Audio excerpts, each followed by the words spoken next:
Trends లో శ్రీరస్తు శుభమస్తు sale వైభవం Vaibhogam March 19 నుంచి ఏప్రిల్ 10 వరకు. ఎవరికి చెప్పనని మీరు ఒట్టేస్తే ఒక సీక్రెట్ చెప్తాను. చెప్పండి. నేనే దావుద్ ఇబ్రాహింని. దేశద్రోహి అని ఎవరన్నా అంటే ముద్ర వేస్తే మీరు ఒప్పుకుంటారా? 92 డిసెంబర్లో చాలా మంది ముస్లిమ్స్ని శివసేన వాళ్ళు చంపేశారు అయోధ్య తర్వాత. వాటికి పగ తీర్చుకోవటానికి వీళ్ళందరూ వెళ్ళి కాళ్ళ మీద పడిపోయి మన బాంబేలో మమ్మల్ని బతకనివ్వరు.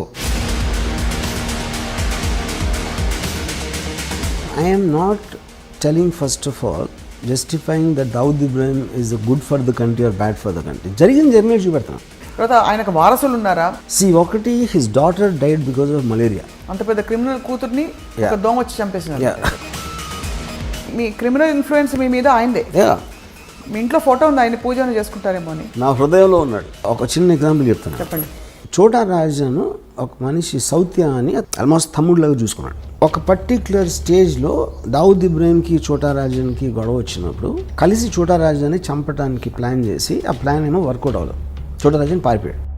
ఇదంతా దుబాయ్లో జరిగింది. అంటే వీడు ఏం చేశాడంటే బాంబే నుంచి నలుగురిని తెప్పించి నేను మొత్తం అన్ని అరేంజ్ చేస్తాను, మీరు వెళ్ళి హాలిడే లాగా వెళ్ళండి దుబాయ్.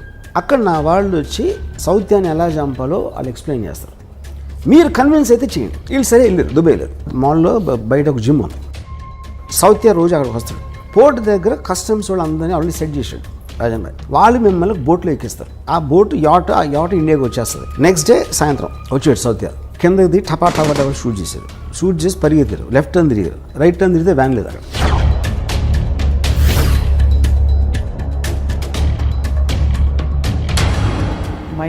ఓకే, ఇది ఇంకా నేను మీకు ఉరికినాయి మన ఇంటర్వ్యూ కాబట్టి చాలా తక్కువ చెప్పాను. దీని యాక్చువల్ స్టోరీ చెప్తే కింద పడిపోతారు. Doctor Ram Gopal Varma, PhD in under world. ఒక థీసిస్ ఎవరైనా గౌరవ డాక్టరేట్ ఇచ్చేస్తారేమో నాకు భయంగా ఉంది.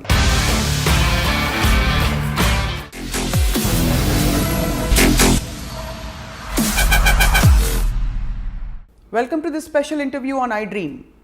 దర్శకులు ఫిల్మ్ మేకర్ రామ్ గోపాల్ వర్మ గారితో మనం చాలా విషయాలపై సుదీర్ఘంగా ఇంతవరకు చర్చించాం. కానీ ఇవాళ మాట్లాడబోతున్న టాపిక్ అత్యంత సున్నితమైనది, క్లిష్టమైనది. దావుద్ ఇబ్రాహిం. ఈ పేరు బహుశా ఫోన్లో స్నేహితులతోనో తెలిసిన వాళ్ళతోనో మాట్లాడడానికి కూడా మనం జంకుతూ ఉంటాం, భయపడుతూ ఉంటాం. ఈ పేరు వినగానే ఎవరు ఎక్కడ ఎలాంటి నిఘా వర్గాలు మనని ట్యాప్ చేస్తున్నారో అనే ఒక భయం కలుగుతుంది. అలాంటిది the world's most dangerous criminal Dawood ఇబ్రాహింపై ఏకంగా సినిమా తీసి పడేశారు దర్శకులు రామ్ గోపాల్ వర్మ. ఇప్పుడు ప్రస్తుతం డి కంపెనీ పేరుతో విడుదలవబోతున్న ఈ సినిమాపై మాట్లాడబోతున్నాం. అండర్ వరల్డ్ అంటే అసలు ఏమిటి తెలుసుకునే ప్రయత్నమే ఇవాల్టి ఈ ప్రత్యేక ఇంటర్వ్యూ. వర్మ గారు నమస్కారం. ఎవరికి చెప్పనని మీరు ఒట్టేస్తే ఒక సీక్రెట్ చెప్తాను. చెప్పండి. నేనే దావుద్ ఇబ్రాహింని. ప్లాస్టిక్ సర్జరీ చేసుకుని అలా తిరుగుతున్నా రోడ్ల మీద. మేము చాలా సీరియస్గా గంభీరంగా మొదలు పెడితే మీరు కనీసం భయం సృష్టించడానికి కూడా మీరు అవకాశం ఇవ్వండి. But see jokes apart, because I studied, అంత స్టడీ చేసిన తర్వాత ఆల్మోస్ట్ తనలాగా ఆలోచించడం మొదలుపెట్టాను. అంటే మీరు అని చెప్తారు కదా, ఒక మనిషి ఒక 6 నెలలు ఉంటే వీరు వాళ్ళు అవుతారు, వాళ్ళు వీరు అవుతారు, ఒక సామెత ఉంది కదా. అలాగే నాకు because I constantly trying to understand, అర్థం చేసుకుని తను ఎలా ఆలోచిస్తాడు, ఎందుకు ఆలోచిస్తాడు, అంత రీసెర్చ్ చేసి యాక్చువల్గా నేనే ఫీల్ అవుతున్నాను. అది మామూలుగా మీరు మంచి చెడు అని ఎప్పుడు విభజించారు మనుషుల్ని. కానీ ఇది సూటిగా అడుగుతున్న ప్రశ్న, మీ దృష్టిలో దావుద్ ఇబ్రాహిం మంచోడా కాదా? ఇక్కడ పాయింట్, మంచి అనేది మంచి చేస్తారు, చెడు అనేది చెడు చేస్తారు. అంత సింప్లిస్టిక్ డెఫినేషన్ అది. దావుద్ ఇబ్రాహిం చాలామందికి మంచి చేశాడు, చాలామందికి చెడు చేశాడు. అప్పుడు మీరేంటి, ఒక సొసైటీ పరంగా మనం ఆలోచించాలా, లేకపోతే ఒక తను చుట్టూ ఉన్న వాళ్ళు తను ఎలా చూసుకున్నాడు దాన్ని బట్టి మనం ఒక మెజర్మెంట్ ఉండాలా, లేకపోతే జస్ట్ లీగల్గా మన డెఫినేషన్ తీసుకుంటే క్రైమ్ చేశాడు కాబట్టి ఒక క్రైమ్ చేసిన వాళ్ళు అందరూ చెడ్డోళ్ళు అనాలా అనేది ఈ 3 పాయింట్స్ మనకు క్లారిటీ కావాలి. సో అఫ్ కోర్స్ ఇల్లీగల్గా అబ్స్కాండింగ్ కేసులో ఉన్నాడు, is a criminal person as per the law is concern. So దాంట్లో అప్పుడు ఈజ్ అ క్రిమినల్. తర్వాత మంచి చెడు అనేది నేను చెప్పేది, ఇప్పుడు తను నమ్మింది తను చేశాడు, దాని మూలం చాలామందికి మంచి జరిగింది. సో మీరు ఒక విషయాన్ని, ఇప్పుడు చెడ్డోడు ఎప్పుడు ఉంటాడు, you're actually justifying. I'm justifying అంటే justifying is not the word, because crime అనేది లీగల్ వర్డ్. అది ఎందుకు జరిగింది అనే దానికి ఒక మారల్ కాజ్ ఉంటుంది ఒక్కొక్కసారి. ఇప్పుడు 1980లో దొంగరిలో స్టార్ట్ అయింది డీ గ్యాంగ్ అనేది యాక్చువల్గా. ఆ టైంలో very lot of poverty and large families got some 14 people inside his home, brothers చెల్లెళ్ళు వీళ్ళందరూ కలిసి. ఆ కైండ్ ఆఫ్ ఏ అట్మాస్ఫియర్లో ఆ ఇంజస్టిస్ ఫీల్ అయినప్పుడు somebody will want to do something rebellious. అది నక్సలైట్స్ కూడా అలాగే వస్తారు. Any kind of a rebel comes from that kind of a zone. అప్పుడు అది క్రిమినల్గా చేసిన తప్పుకి విచ్ ఇస్ లీగల్, కానీ తనకున్న పరిస్థితుల్లో ఒక ఎక్స్ట్రాడినరీ సర్కమ్స్టెన్సెస్లో చేసినప్పుడు ఆ పరిస్థితిని అర్థం చేసుకోకుండా మనం డైరెక్ట్గా అతను చెడ్డోడు క్రైమ్ చేశాడు కాబట్టి అనేది నాకు that is where I don't want be judgemental. అంటే మీకు ఇంత పెద్ద గ్యాంగ్స్టర్, ప్రపంచమంతా గ్యాంగ్స్టర్ అని ఆయన కోసం నిఘా వర్గాలు వెతుకుతున్న ఈ వ్యక్తిని కూడా మీరు చెడ్డవారు అనలేరు. నేను అనలేదు. You don't want judge. ఎందుకంటే ఇంకో పాయింట్ ఏంటంటే ఇప్పుడు దావుద్ ఇబ్రాహిం మీద లాస్ట్ కేసు రిజిస్టర్ అయింది 1982లో. చాలామందికి తెలియదు. సో నియర్లీ 40 years నుంచి తను ఏమీ చేయలేదు అసలు. బేసిక్గా 93 సీరియల్ బ్లాస్ట్లో అక్యూజ్ నెంబర్ 1. అక్కడ ఏంటంటే 13 ఏళ్ళ ట్రయల్ తర్వాత ఒక్క లింక్ పెట్టలేకపోయారు దావుద్ ఇబ్రాహిం దాంట్లో ఇన్వాల్వ్ అయ్యాడు లేదని. That is actually the case history. కాకపోతే తనకున్న పేరుతోటి డీ కంపెనీ అనేది దావుద్ ఇబ్రాహిం సృష్టించింది. కానీ డీ కంపెనీ రిజిస్టర్డ్ కంపెనీ కాదు, it is just name given. తన ఆర్గనైజేషనల్ స్కిల్తో మామూలు స్ట్రీట్ గ్యాంగ్స్ని కూడా ఇంత పకడ్బందీగా నడపవచ్చు అనే ఒక ఆస్పెక్ట్ తను సృష్టించాడు. కాబట్టి ఆ డీ కంపెనీ అనే పేరు కంటిన్యూ అవుతుంది. డీ కంపెనీలో 100 మంది ఉన్నారు గ్యాంగ్స్టర్స్. అబూ సలీం కూడా అక్కడ ఉన్నారు, చోటా షకీల్ అక్కడ ఉన్నారు. 97 to 2004లో మ్యాక్సిమం అండర్ వరల్డ్ యాక్టివిటీస్ జరిగినాయి బాంబేలో. ఆ టైంలో దేంట్లో కూడా దావుద్ ఇబ్రాహిం పేరే లేదు అసలు.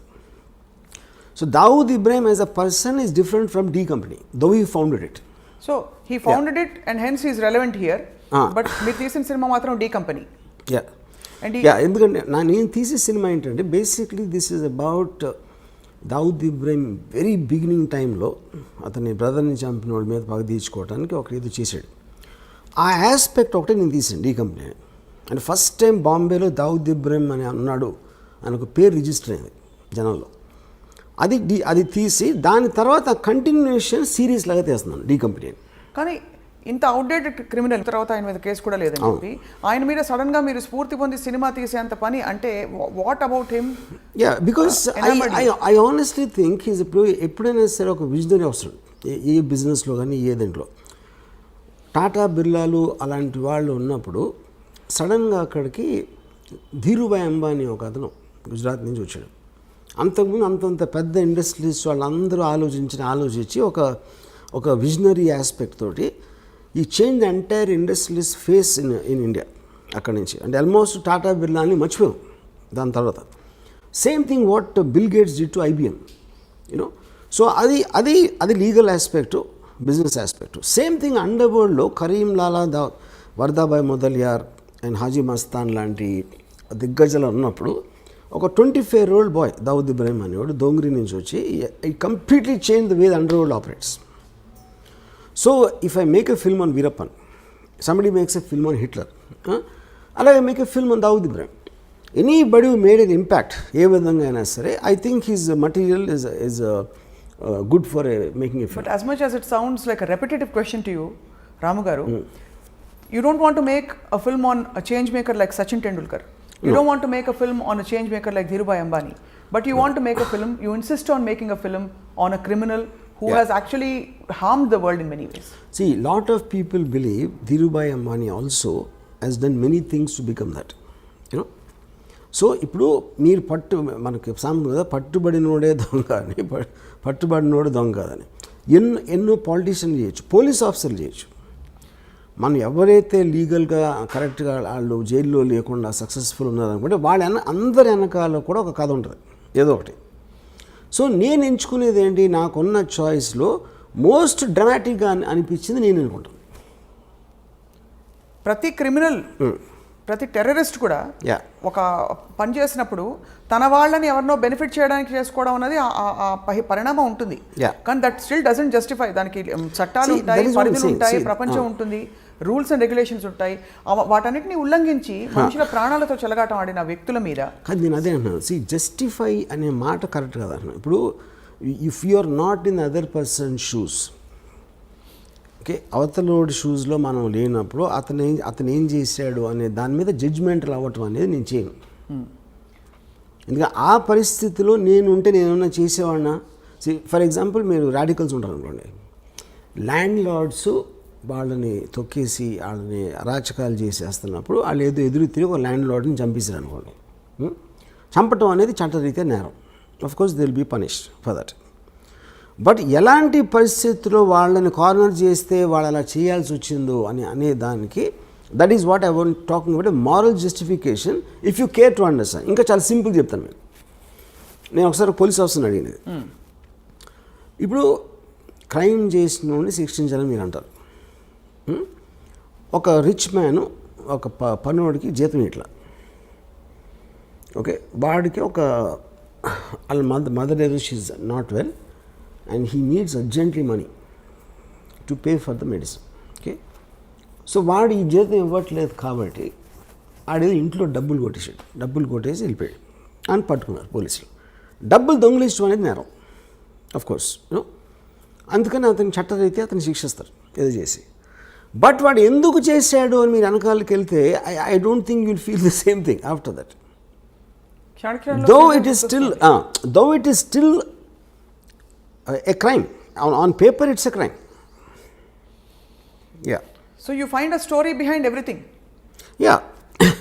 And also you see the point is, ఒక సొసైటీలో ఎన్నో రకాల మంది ఉంటారు. ఇప్పుడు ఫర్ ఎగ్జాంపుల్ పొలిటికల్ లీడర్స్ ఉంటారు, ఆయన తాట తీస్తూ ఉంటాడు, ఒకడు ఇంకోటేమో నరికేస్తూ ఉంటాడు, బొక్కలేదో కొడతా అని ఇంకోటి అంటాడు. They don't do anything but they actually using violent rhetoric, which is just an expression of their anger or whatever you think it is. మనిషి ఏదో కొట్టుకుంటూ ఉంటారు, అప్పుడప్పుడు దెబ్బలాడతారు, కొన్నిసార్లు మర్డర్లు కూడా జరుగుతాయి, కొన్నిసార్లు ఎవరితోనో చంపేస్తారు. All of this are a result of the compelling forces which is happening. అది డబ్బు దొంగిలించడానికి చేస్తున్నారా, మీ పేరు సంపాదించడానికి, పగ తీర్చుకోవడానికి చేస్తున్నారా, లేకపోతే ఒక పొజిషన్లో ఇంకేమీ చేయలేక చేస్తున్నారా అనేది ప్రతి దాని వెనకాల వేరే వేరే కారణాలు ఉంటాయి. ఆ కారణాలని కంప్లీట్గా అర్థం చేసుకోకుండా జస్ట్ క్రైమ్ చేశాడు కాబట్టి అతను చెడ్డోడు మంచోడు అంత సింప్లిస్టిక్గా చేయడం కరెక్ట్ కాదు. ఈ సినిమా అంటే హ్యూమన్ ఇంట్రెస్ట్ స్టోరీ అంటారు. అయితే ఈ సినిమాలో హ్యూమన్ ఇంట్రెస్ట్ యాంగిల్ ఉంటుంది. It's only human interest. Only human interest. Actually this very little action. Almost ఆ పుకార్ ఏదో వచ్చింది నిన్నో మొన్నో, స్వయంగా ఆయనే ప్రొడ్యూస్ చేయించుకున్నారు సినిమా అని చెప్పి, మీ చేత తీయించుకోవాలని చెప్పి. ఇంకెవరు అంటే అలాగే ఉంది, వింటూ ఉంటే అంత గ్లోరిఫైడ్ గా వినిపిస్తుంది. గారు, is it true that is he involved in any way? First of all Dawood Ibrahim I think must be around 65 now. తనకి ఇప్పుడు కొత్తగా వైట్ వాష్ చేసుకునే అవసరం లేదు పేరు, అది ఒక పాయింట్. రెండోది, నేను చేస్తున్నది ఏది తను చేసింది చేయలేదని చెప్పడం కానీ, తను చెయ్యింది చేసాడని చెప్పడానికి ఈ సినిమా ఉద్దేశం కాదు. ఈ film actually it is more or less. For example, he killed a person called Alamzeb 1983లో 82-83లో. ఆలంజేబ్ అని ఒక అతన్ని మర్డర్ చేశాడు అని వినటానికి ఒకలాగా ఉంటుంది. అసలు ఆలంజేబ్ ఎవడు, వాడేం చేశాడు, ఎందుకు చంపాడు అని మీరు తెలుసుకున్నప్పుడు అది హ్యూమన్ యాంగిల్ అవుతుంది.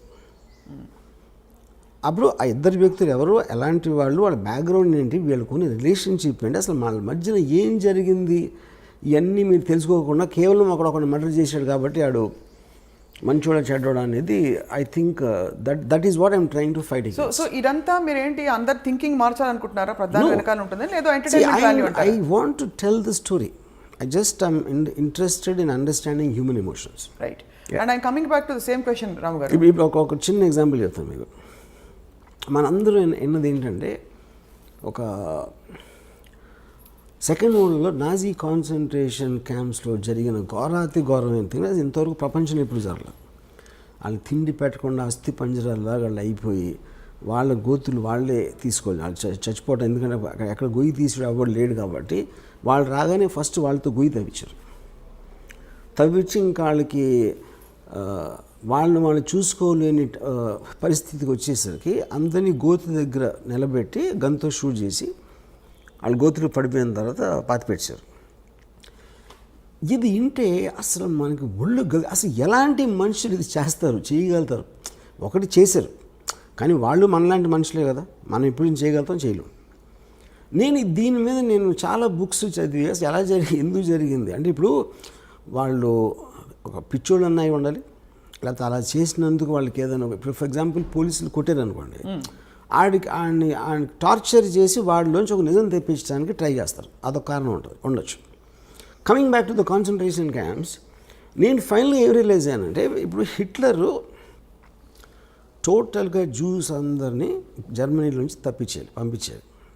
అందరినీ కలెక్ట్ చేసుకుని హోల్డింగ్ ఏరియాలో పెట్టి ఒక చోట అక్కడి నుంచి ట్రాన్స్పోర్ట్ చేయాలనేది ఫస్ట్ డెసిషన్. ఓకే, ఈ డెసిషన్ ఎక్కడ బెడిసికొట్టిందంటే, ఈ పోలాండ్ తోటి వార్ స్టార్ట్ అయింది, అక్కడి నుంచి గ్రేట్ బ్రిటన్ అటాక్ చేసింది. సడన్గా మొత్తం ట్రాన్స్పోర్టేషన్ అంతా కొలాప్స్ అయిపోయి వీళ్ళని ట్రాన్స్పోర్ట్ చేసే పరిస్థితి పోయింది. పోయేసరికి ఆల్రెడీ కలెక్ట్ చేసి అందరూ వచ్చేస్తున్నారు కాబట్టి వాళ్ళకి పెట్టడానికి వార్ జరుగుతుంది. మొత్తం అందరూ సోల్జర్స్ అందరూ వార్లో బిజీగా ఉన్నారు. వీళ్ళని గార్డ్ చేయడానికి మనుషులు లేరు. అప్పుడు ఏం చేశారంటే, చాలా స్ట్రిక్ట్ పనిష్మెంట్ ఇవ్వకపోతే వాళ్ళు భయపడరు. లైన్లో నుంచోండి అంటే నుంచోట్లేదు అనుకోండి, మీరు 3-4 సార్లు చెప్తారు, కానీ ఉన్న 4-5 గార్డులు 100 మందిని చేయాలి అంటే ఎవరన్నా లైన్లో నుంచోపోతే టపాక్కని షూట్ చేసి పడేసారు. ఆ భయంతో చచ్చినట్టు లైన్లో నుంచోవాలనేది పాయింట్. రేషన్స్ లేవు, తిండి లేదు, బయట నుంచి రావట్లేదు. అందుకని ఏం చేశారంటే, ఉన్న దాంట్లో సర్దుకోవాలి కాబట్టి చిన్న బ్రెడ్ మొక్క, ఒక చిన్న సూప్ ఏదో ఇచ్చారు. ఆబ్వియస్లీ అది న్యూట్రియంట్ సరిపోదు కాబట్టి the kept on becoming thinner and thinner. తర్వాత లేబర్ వచ్చి గోతులు తవ్వటానికి వాళ్ళు లేరు కాబట్టి ముందు ట్రైన్ దగ్గరనే వాళ్ళతో ఫస్ట్ గోతి తవ్వించేసుకుని, ఎందుకంటే తర్వాత వాళ్ళకు కూడా శక్తి ఉండదు తవ్వటానికి. ఇవన్నీ ప్రిపరేషన్ చేసి ఇది చేశారు. సో ఇవన్నీ మీరు అన్నారు అనుకోండి, మీరున్నా నేనున్నా అదే చేసేవాళ్ళు. ఏది ఆ పరిస్థితికి తీసుకొచ్చింది ఎవరు? హిట్లర్. ఒక డెసిషన్. హిట్లర్ ఆ డెసిషన్ ఇలా చంపాలని చేసాడా? చేయలే. తను అనుకున్నది ఏదో వర్కౌట్ అవ్వలేదు అక్కడ. So every decision will create situations which not are necessary in your control after some time. You know, అప్పుడు నేను ఈ బుక్ మొత్తం చదివితే నాకు వాళ్ళ మీద కూడా జాలేసింది. ఇది ఎవరైతే ఇదంతా చేశారో యూనో ఆ డెసిషన్స్ తీసుకోవడానికి. అప్పుడు కేట్ విన్స్లెట్ది రీడర్ అనే ఒక టెరిఫిక్ సినిమా వచ్చింది. She worked as a guard in one of these camps మాట. ఫైర్ యాక్సిడెంట్ జరిగితే ఎవరు తప్పించుకోవకుండా ఉండటానికి తను తీల ఏది మన అదే ప్రిజనర్స్ తప్పించుకోకుండా చేయాలని అమ్మాయిది జాబ్ అక్కడ. ఎప్పుడైతే గేట్లు తీయలేదో వాళ్ళు చచ్చిపోయారు. దాని మీద కోర్ట్ ట్రయల్ జరిగినప్పుడు వాట్ వర్ యూ డూయింగ్ అంటే, I was doing my job అంది. నాకు నా గవర్నమెంట్ ఇచ్చిన జాబు ఎట్టి పరిస్థితుల్లోనూ వీళ్ళని తప్పించుకోవడానికి వీల్లేదు. అప్పుడు ఇలాంటి పరిస్థితి వచ్చినప్పుడు ఆ డెసిషన్ సొంతంగా తీసుకోలేరా అనేది పాయింట్ అక్కడ. ఇవన్నీ అంటే వీటికి మీరు ఇస్తున్న జస్టిఫికేషన్ ఐ అండర్స్టాండ్, ప్రధాని వెనకాల ఒక కారణం ఉంటుంది, ఒక ఆంతర్యం ఉంటుందని చెప్పి. బట్ దాన్ని దీంతో ఒక విల్లింగ్గా కావాలని వచ్చి ఒక పవర్ కోసం ఎస్టాబ్లిష్ చేసుకున్న ఒక క్రిమినల్, ఒక గ్యాంగ్స్టర్ ఇప్పటికి కూడా ప్రపంచం వెతుకుతుంది ఆయన కోసం. సో అటువంటి సినిమా మీరు తీశారంటే ఖచ్చితంగా 2 కారణాలే ఉండాలి. ఇప్పుడు నయీం గురించి విన్నప్పుడు కూడా నయీంకి ఏదో టెలివిజన్ ఛానల్ పెట్టాలనే ఒక తపన ఉండేదని, ఆయన టీవీలో కనిపించడానికి ఇష్టం అని, అలాంటి ఫ్యాన్సీస్ వాళ్ళకు ఉంటాయని చెప్పి గ్యాంగ్స్టర్స్కి. అలాంటి ఫ్యాన్సీతో ఆయనే స్వయంగా ఆయన మనుషులే లేకపోతే ఆయన ఆరాధకులు మీ చేత ఏమైనా సినిమా తీయించాలని అడుగుతున్నారు. మొన్న కూడా ఎక్కడో ఇంటర్నెట్లో వైరల్ అయింది ఈ మాట. Is it right? Is it true? That's not true. First of all gangster అనేది ఒక వర్డ్. అది గ్యాంగ్స్టర్ అనే దాని మీనింగ్ ఏంటి? ఒక గ్యాంగ్ని నడిపేవాడు, లేకపోతే గ్యాంగ్లో పనిచేసేవాడు. ఆయన కాదా gangster? Gang is organise, of course organise crime అనేది గ్యాంగ్స్టర్ బేసిక్గా. ఆర్గనైజ్ క్రైమ్ అంటే ఏంటంటే, మీ తెలివితోటి క్రైమ్ చేస్తా కూడా తప్పించుకునేలాగా ఒక సిస్టమ్ క్రియేట్ చేయటాన్ని ఆర్గనైజ్ క్రైమ్ అంటారు. లేకపోతే మామూలు క్రైమ్ అది, అప్పటికప్పుడు ఏదో అనుకుని ఒకళ్ళిద్దరు చేసేది. ఒక గ్రూప్ ఆఫ్ పీపుల్ కూర్చుని ప్లాన్ వేసి ఇలా చేస్తే మనం పట్టుబడం, ఇలా చేస్తే మనం పైకి వస్తాం, ఇలా చేస్తే అలా అవుతుంది అని ఒక ప్లాన్ ప్రకారం ఒక గ్రూప్ ఆఫ్ పీపుల్ చేయటాన్ని ఆర్గనైజ్ క్రైమ్ అంటారు. So for example D company ఉందనుకోండి. డీ కంపెనీ నేను ఒక 1999-2000లో ఒక ముంబై పోలీస్ కమిషనర్ శివానందన్ ఉండేవారు. ఆయన అడిగాను, డీ కంపెనీలో ఎంతమంది ఉంటారు అనుకుంటున్నాను. నేను ఒక మేబీ 2-3,000 మ్యాక్సిమం 20 మంది ఉంటారు. నాకు షాక్ అది. అంటే ఎందుకంటే ఎంత ఎక్కువ మంది ఉంటే న్యూస్ బయటకు వచ్చేటప్పుడు అంత ప్రమాదం ఉంటుంది. అన్ని నోళ్ళు మూయించాలి, అన్ని నోళ్ళను కంట్రోల్ చేయాలి. అది చాలా క్లోజ్ గ్రూప్ ఉంటుంది. కానీ డీ కంపెనీ కోసం పనిచేసే వాళ్ళు వేలల్లో ఉంటారు. కానీ వాళ్ళు ఎవ్వరికి కూడా డీ కంపెనీ పనిచేస్తున్నట్టు తెలియదు చాలామందికి దాంట్లో. Which is the whole power of an organisation. They don't know their employer. అంటే ఇది కంపెనీ ఉండొచ్చు. ఫర్ ఎగ్జాంపుల్ నా దగ్గరికి ఎవరు ప్రొడ్యూసర్ వస్తాడు. ఆ ప్రొడ్యూసర్ వచ్చి నేను మీద సినిమా తీస్తానంటాడు. సో ప్రొడ్యూసర్ పేరు ఏదో ఉందాడు, అది సపోజ్ అటు సినిమా తీస్తాడు. సినిమా అనేది లీగల్ బిజినెస్. అప్పుడు నేను తీస్తాను సినిమా, కానీ అతను డీ కంపెనీ మనిషి. కానీ నేను పనిచేసేది ఎవరికి, ఇతనికి. ఇప్పుడు మీరు కలిసిన ప్రతి ఒక్కరు వాళ్ళ బ్యాక్గ్రౌండ్ మీకు తెలియదు కదా, తెలియడానికి ఛాన్సే లేదు కదా, you know. So this is how సట్లీ it operates. ఇప్పుడు అలా మీ ఎంప్లాయర్ మీకు తెలియదేమో. తెలీదు, ఎవరికి తెలియదు. బాంబేలో చాలాసార్లు మీకు ఇలాగా భరత్ భాయ్ షా కేసులో చోరీ చుప్కే సల్మాన్ ఖాన్, ప్రీతి జింటా, రాణి ముఖర్జీ అలాంటి యాక్టర్స్ ఉన్న పిక్చరు నాజిమ్ రిజ్వీ అని ఒకటి ప్రొడ్యూస్ చేశాడు. భరత్ భాయ్ ఫిల్మ్ ఫైనాన్షియల్, ఆయన ఎన్నో సంవత్సరాల నుంచి చేస్తున్నాడు. నాజిమ్ రిజ్వీ అండర్ వరల్డ్ మనిషి అని సినిమా సగమయ్యాక తెలిసింది. అది ఎవరో చెప్పారు. కానీ అండర్ వరల్డ్ మనిషి అంటే ఏంటి అసలు అర్థం ఏంటి ఫస్ట్? అది చెప్పండి. అండర్ వరల్డ్ మనిషి అంటే మీరు డైరెక్ట్గా క్రైమ్ చేసే వాళ్ళు ఒకళ్ళు ఉంటారు. అంటే డైరెక్ట్ క్రైమ్ అంటే ఏంటి, లీగల్ డెఫినేషన్లో. సెకండ్ డిగ్రీ వాళ్ళేమో వాళ్ళు వాడుకుంటారు, అది కొంచెం ఫోన్ చేసి చెప్పారా అని. వాడు చేయడు. కాకపోతే employing the threat, D Company వాళ్ళు నాకు తెలుసు అనే ఒక ఇన్ఫర్మేషన్ తోటి ఇంటిమిడియేట్ చేయటం అదొక పద్ధతి. మూడోది, మీరు లీగల్గా చేయలేని పనులు కొన్ని వాళ్ళు మీకోసం ఇల్లీగల్గా చేస్తారు. మీ బుక్స్లో అన్నిట్లో అలా ఉంటుంది. కానీ మీరు వేరేగా చేసేయని వాళ్ళు ఒక సెపరేట్ టీమ్తో వాళ్ళు చేస్తారు. ఓకే, ఫర్ ఎగ్జాంపుల్ లీగల్గా మీరు ఇంపోర్ట్ చేసుకున్నారు అనుకోండి, ఒక 100 VCRలు ఆ టైంలో చెప్తున్నాను, ఇల్లీగల్గా 500 VCRలు వస్తాయి. 500 VCRలు డీ కంపెనీ వాళ్ళు పంచుకుని వాళ్ళు చేసి మీరు ఫెసిలిటేట్ చేసినందుకు మీకు కొంత ఇస్తారు, మిగతా వాళ్ళు తీసుకుంటారు. సో డైరెక్ట్గా ఎవడైతే కంపెనీలో ఉన్నాడో వాడు చేయలేదు, అది వాడు దాన్ని అమ్మలేదు, వాడు కొనలేదు, ఫెసిలిటేట్ చేశాడు అంతే. ఆ ఫెసిలిటేషను 100 VCRలు పోతే 500 VCRలు వచ్చినాయి అని తెలుసుకోవడం అనేది చాలా కష్టం. సో ఇప్పుడు ఈ లింక్స్ మీద లింక్స్, ఇప్పుడు ఒక మర్డర్ ఉందనుకోండి, ఇప్పుడు ఎవడో ఒక ఎక్కడో కలుస్తాడు, ఒక జైలు ఒక్కొక్కసారి జైల్లో అవ్వచ్చు, ఇంకొకసారి ఎక్కడో ఒక స్మాల్ టౌన్లో ఒక పని చేస్తావా అంటాడు. ఏంటండి ఇలా జస్ట్ బాంబే వచ్చి నువ్వు చిన్న గన్ వేస్తావు, ఫలానా ఒకడిని షూట్ చేయి అని ఆడికి డబ్బులు ఆఫర్ ఇస్తాడు. వాడేంటి వీడు మాట్లాడేవాడు రషీద్ అనేవాడు అబ్దుల్ అనేవాడు చెప్పాడు అన్నవాడు. ఈ రషీద్ అసలు బాంబే రాడాడు. ఈ అబ్దుల్ని ట్రైన్ ఎక్కించి పంపుతాడు. ఈ అబ్దుల్ అక్కడ దిగి నువ్వు ఫలానా హోటల్లో అక్కడ స్టేషన్ బయట ఎలా ఉంటుంది అక్కడ ఉండవు. మళ్ళీ అక్కడ ఫోన్ వచ్చి నువ్వు బయటకు వచ్చి బాండ్రా బస్ స్టాండ్ దగ్గర నువ్వు వెళ్ళు, అక్కడ గ్రీన్ షర్ట్ బ్లాక్ ప్యాంట్ వేసుకుని అక్కడ కనిపిస్తాడు. ఆడికి నీ పేరు మల్బార్ అని చెప్పి అంటాడు. ఆడు వెయిట్ చేస్తున్నాడు. ఆడ అసలు పేరేమో తక్కువ మీద ఉంటుంది, ఆడేమో సలీం అని చెప్పాడు. వీళ్ళిద్దరి దగ్గరికి ఒక బురకా వేసుకున్న వచ్చి ఒక చిన్న ప్యాకెట్ ఇచ్చారు. ఈ బురకావిడ ఎవరో వాళ్ళకి తెలీదు, వాళ్ళెవరో బురకావిడికి తెలియదు. వాళ్ళు వెళ్ళి ఎక్కడో తీసి దాన్ని ఓపెన్ చేస్తే దాంట్లో ఒక చిన్న కంట్రీ పిస్టల్ ఉంటుంది. ఉండి అక్కడి నుంచి నువ్వు ఫలానా చోట టెలిఫోన్ బూత్ దగ్గర వేయచా ఫోన్ వస్తుంది. వచ్చేసరికి నువ్వు జూహుకి వెళ్ళి ఫలానా ఒక బ్రౌన్ బంగ్లా ఉంటుంది, దాని బయట ఇలాంటి కారు ఉంటుంది. ఒకడు వస్తాడు, ఒక బట్టతల్లుడు, అతన్ని షూట్ చేసి మీరు వెళ్ళిపోయి ఈ 2 గన్స్ ఫలానా క్రీక్ దగ్గర నాలా ఉంది, ఆ నాలా దగ్గర ఒక చిన్న ఆ చెట్లు ఉంటాయి, అక్కడ ఇలాంటి దగ్గర పెట్టేసి వెళ్ళిపోయాడు. వీళ్ళు అది చేసేస్తారు, చేసి అక్కడ పెట్టేసి అక్కడ ఒక ప్యాకెట్లో కొంత డబ్బు ఉంటుంది, అది తీసుకుని వెళ్ళిపోయారు. ఇప్పుడేంటి ఈ మొత్తం దాంట్లో రషీద్ ఏం క్రైమ్ చేయలే. వీడు ఫస్ట్ ఎవడైతే అబ్దుల్కి చెప్పాడో వాడు క్రైమ్ చేయలేదు, అసలు ఆడు ఇక్కడికి రాలేదాడు. ఓకే, అబ్దుల్ వచ్చాడు. అబ్దుల్ వచ్చి ఎవడైతే సలీం అని కలిసాడో, సలీం ఆడి పేరు కాదు, సలీంగా వీడు అసలు పేరు తెలియదు. ఎవరైతే గన్ను తీసుకొచ్చి ఇచ్చిందో ఆవిడికి ఆళ్ళు తెలియదు, వీళ్ళు తెలియదు.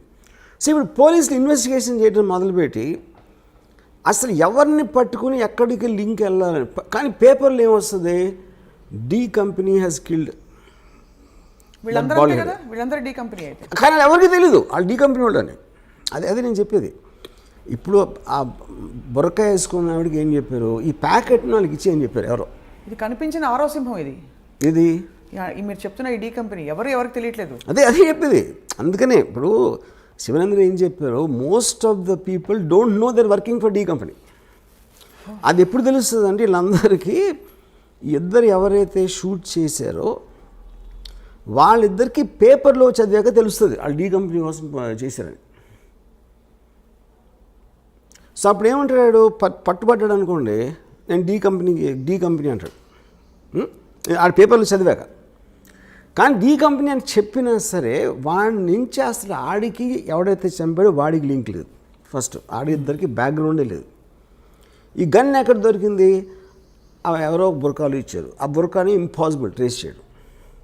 అసలు ఇది ఎక్కడికి ఎందుకు వచ్చాడు, రషీద్ ఆడు ఏమీ చేయలేదు క్రైమ్.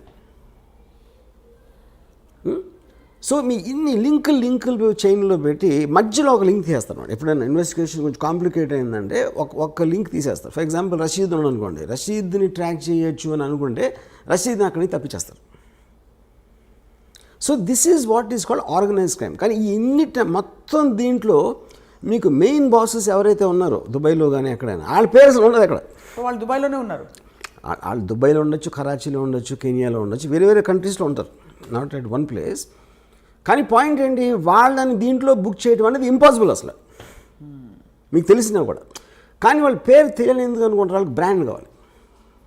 ఇప్పుడు ఎవరో తెలియని వాడు మీకు ఫోన్ చేసి బెదిరించాడు అనుకోండి, మీరు బెదరు కదా, డి కంపెనీ నుంచి ఫోన్ చేస్తున్నాను బ్రాండ్ కావాలి అక్కడ. అది ఎవరైనా చెప్పుకోవచ్చు కదా, చెప్తారు కూడా. ఇప్పుడు మన కెమెరా చెప్తారు, ఎవరైనా చెప్తారు కూడా. కానీ వాళ్ళే ఎట్లా నమ్మి భయపడతారు. ఇప్పుడు ఇంకా ఛాన్స్ తీసుకోవాలంతే. ఇప్పుడు నేను అదే 100% చాలాసార్లు ఈ పెద్ద పేర్లు ఉన్న ఈ పరిటాల రవి కానీ ఫర్ ఎగ్జాంపుల్ ఫ్యాక్షన్ లీడర్స్ వాళ్ళ పేర్ల మీద వేరే వాళ్ళు చాలామంది చేస్తారు అది.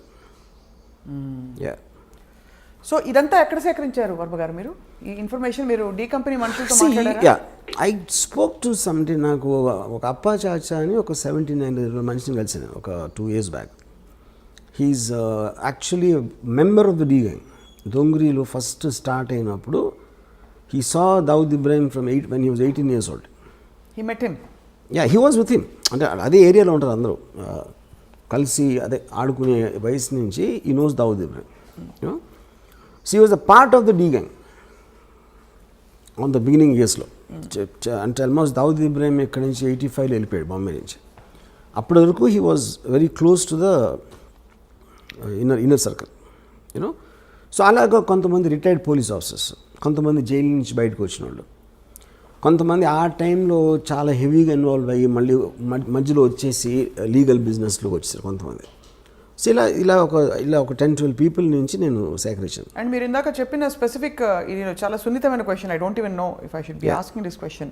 ఈ డి కంపెనీలో వర్క్ చేస్తున్న వాళ్ళు అన్ని ధర్మాలకి సంబంధించిన వాళ్ళు ఉంటారు, అన్ని మతాలకు సంబంధించిన ఉంటారు. ఉంటారు. Not Muslims, all people. Christians ఉంటారు, హిందూస్ ఉంటారు. Like for example Dawood Ibrahim closest person is Hindu, చోటా రాజన్. అండ్ మీరెప్పుడు దావుద్ ఇబ్రాహిం తాలూకు మనుషుల్ని దగ్గరగా కలవలేదు ఎక్సెప్ట్ అప్పా చాచా? వీళ్ళందరినీ కలిసాను, చాలామంది కలిసాను. వీళ్ళందరూ కలిసారు. ఎలా ఉంటారు వాళ్ళు? మనకన్నా మామూలుగా ఉంటారు. మనకన్నా మన మీద ఎక్కువ అనుమానం వస్తుంది. అంటే very very normal looking people అసలు. సో ఈ సినిమా షూటింగ్కి సంబంధించి వర్మ గారు, షూటింగ్ మొత్తం ఇది డి కంపెనీ ముంబై చుట్టూ తిరగవలసిన కథ.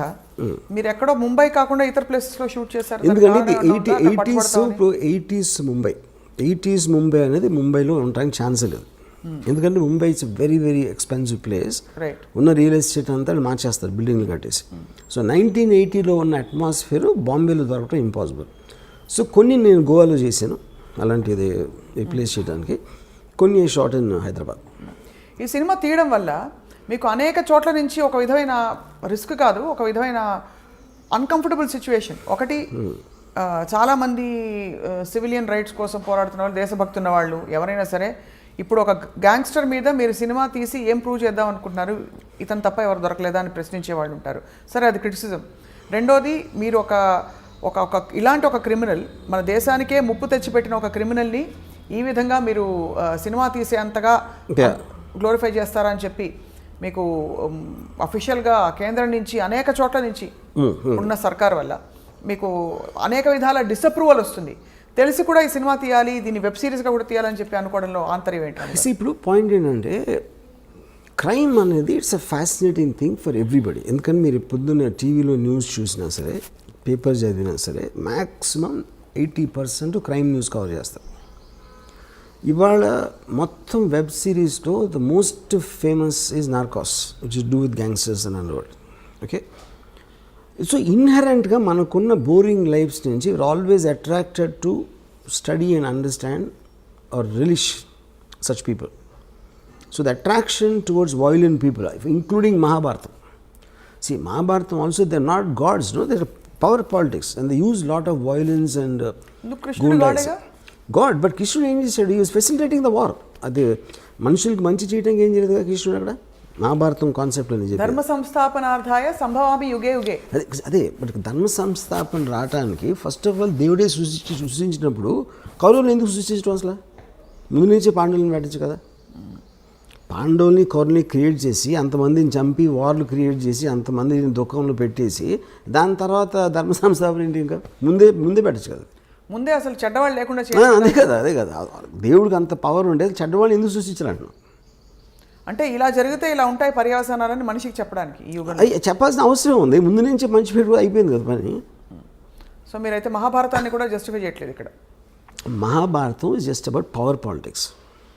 Ramayanam can have a moral thing. తమ్ముడు అన్నని గౌరవించాలి, భార్యని ఇలా చూసుకోవాలి, పరిస్థితిని చూడకూడదు, ఇలాంటి కొన్ని మారల్ ఆస్పెక్ట్స్ అనేది రామాయణంలో ఉన్నాయి. I don't think Mahabharatam is anything to do with that.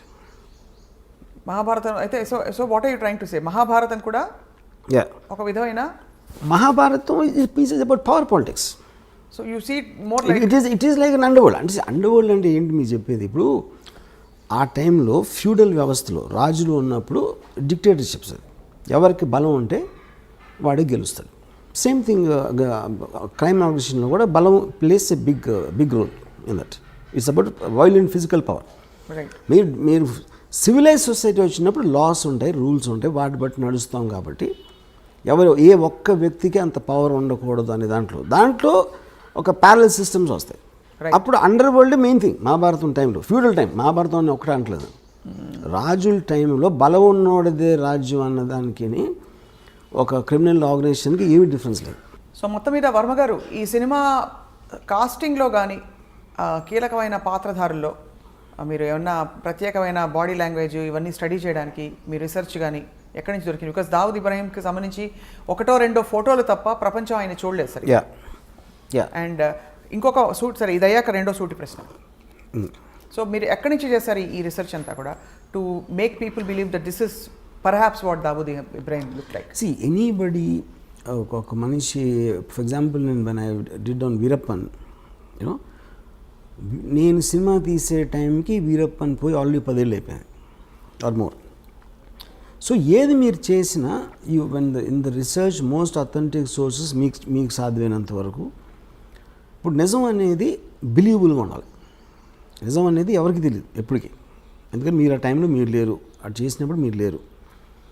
అలాంటప్పుడు మీరు రిపోర్ట్ చేసిన, ఒక కథ రాసిన, ఒక కాలం రాసిన, సినిమా తీసిన, the way your piecing it together it should sound truthful, you know. So ఇప్పుడు నేను సపోజ్ 5 అడిగిన అనుకోండి దావుద్ ఇబ్రాహీం గురించి, 5 వర్షన్స్ చెప్తున్నారు. అతను ఎలాంటి అతను ఒక 3 చెప్పండి మాకు. అంటే ఒకడేమో అసలు నాకు అది చాలా పిరికోడండి, మీడియా చేసింది, అసలు అది ఏమీ లేదు అని చెప్పాడు ఒకడు. ఇంకోడు అంత తెలివైనడు అసలు ప్రపంచంలో ఉన్నాడు అని చెప్పాడు ఒకడు. ఇంకోడేమో అసలు తన చేతికి మట్టకుండా చేస్తాడు, అసలు చాలా పెద్ద మ్యానిపులేటర్ అని చెప్పాడు. ఇంకోడెవడో అసలు అంత దావుద్ ఇబ్రాహిం పేరు మీద చేశారని వేరే వేరే వాళ్ళు, అతను ఏదో అమాయకుడు అని చెప్పాడు. ఇంకోడేమో అసలు అంతకన్నా డేంజరస్ మనిషి అసలు ప్రపంచంలో అని చెప్పాడు. సో ఈ 5 వేరే వేరే పాయింట్స్. నా పాయింట్ ఏంటంటే అతను ఈ 5 కాకపోవచ్చు, 5 కూడా అవ్వచ్చు. ఏది డిపెండింగ్ ఆన్ ద టైం, ఎవరు ఏ పరిస్థితిలో కలిశారు, ఎప్పుడు కలిశారు అన్న దాని మీద మనకి మనుషుల మీద ఇంప్రెషన్స్ ఫామ్ అవుతాయి. అవును, యా కరెక్ట్. మీరు క్యారెక్టరైజేషన్ ఇస్తున్నప్పుడు ఎవరేం చెప్పినా కూడా దావుద్ ఇబ్రాహిం గొంతు సన్నగా ఉందనుకోండి, క్యా బేటా కైసా హే అని ఉందనుకోండి. ఒక పెద్ద గ్యాంగ్స్టర్ని మీరు అలా చూపించలేరు, గంభీరంగా చూపించాలి. ఒకలాంటి ఒక లుక్, ఒక విధమైన ఏం చెప్పాలి, ఒక హీరోయిక్ ఇది కల్పించక తప్పదు. ఎందుకంటే మనకు తెలిసిన దావుద్ ఇబ్రాహిం ఆయన చాలా గ్లామరస్, పార్టీ లవింగ్ పర్సన్ అని రకరకాల విషయాలు తెలుస్తుంటాయి. సో ఇవన్నీ ఎలా మీరు సమకూర్చారని అది సిద్ధం చేయి. అప్పుడు మీరు మాట్లాడుతున్నప్పుడు ఎవరితో అయితే మీరు మాట్లాడుతున్నారో వాళ్ళు చెప్పే డీటెయిల్స్ కొన్ని ఉంటాయి. ఆ డీటెయిల్స్ ఎవరు మామూలు వాళ్ళు ఎవరు చెప్పలేరు డైరెక్ట్గా. ఉదాహరణకి నేను ఈ అప్పా చాచాని, ఈ సాబిర్ని చంపేసినప్పుడు ఫాదర్ ఎట్లా రియాక్ట్ అయ్యాను. ఫాదర్ హెడ్ కానిస్టేబుల్, చుప్చాప్ కొని బయటికి అయినా జస్ట్ రూమ్లో మూల కూర్చుని ఉండిపోయాలి. ఎందుకంటే దొంగరి ఏరియాలో జరుగుతూనే ఉంటాయి దాన్ని. ఇప్పుడు రూమ్లో మూల కూర్చుంటాం అనే డీటెయిల్ నాకు చాలా ఇంట్రెస్టింగ్ అనిపించింది. సెంటర్లో రూమ్ మధ్యలో కూర్చుంటానికి, మూల కూర్చోటానికి ఏదో ఒక తేడా ఉంది అక్కడ. యూనో అంటే ఆల్మోస్ట్ ఎవరి దారిలోకి రాకుండా ఆయన ఒక్కరే కూర్చుని. ఓకే, సో ఆ పాయింట్ ఏంటంటే అప్పుడు చెప్పే విధానంలో ఇలాంటి డీటెయిల్స్ తోటి మనకి ఒక ఇది వస్తుంది. యూనో ఇప్పుడు వీరప్పన్ గురించి నాకు ఒక పోలీస్ ఆఫీసరు ముద్దుమలై ఫారెస్ట్లో ఎప్పుడు కలిసినప్పుడు చెప్పాడు, సరే వీరప్పను పులి మీద తిరుగుతూ ఉంటాడని చెప్పాడు. ఆ మాట చెప్పగానే మనకు ఫస్ట్ పోతుంది. ఎవరు అతను అక్కడ లోకల్ మనిషి, పోలీస్ ఇన్స్పెక్టరు, అయినా కూడా వీరప్పన్ పులి మీద తిరుగుతాడంటే అది ఒకవేళ నిజంగా తిరిగినా మనం నమ్మం. సో నిజం అనేది నమ్మబుల్గా ఉండాలి, అంతేగాని అది నిజమని కాదు బేసిక్గా. దాని తర్వాత మీరు డాట్స్ కనెక్ట్ చేస్తారు. డాట్స్ కనెక్ట్ చేయటువంటి మీనింగ్ ఏంటంటే అంతకుముందు ఎప్పుడూ చెయ్యని వాడు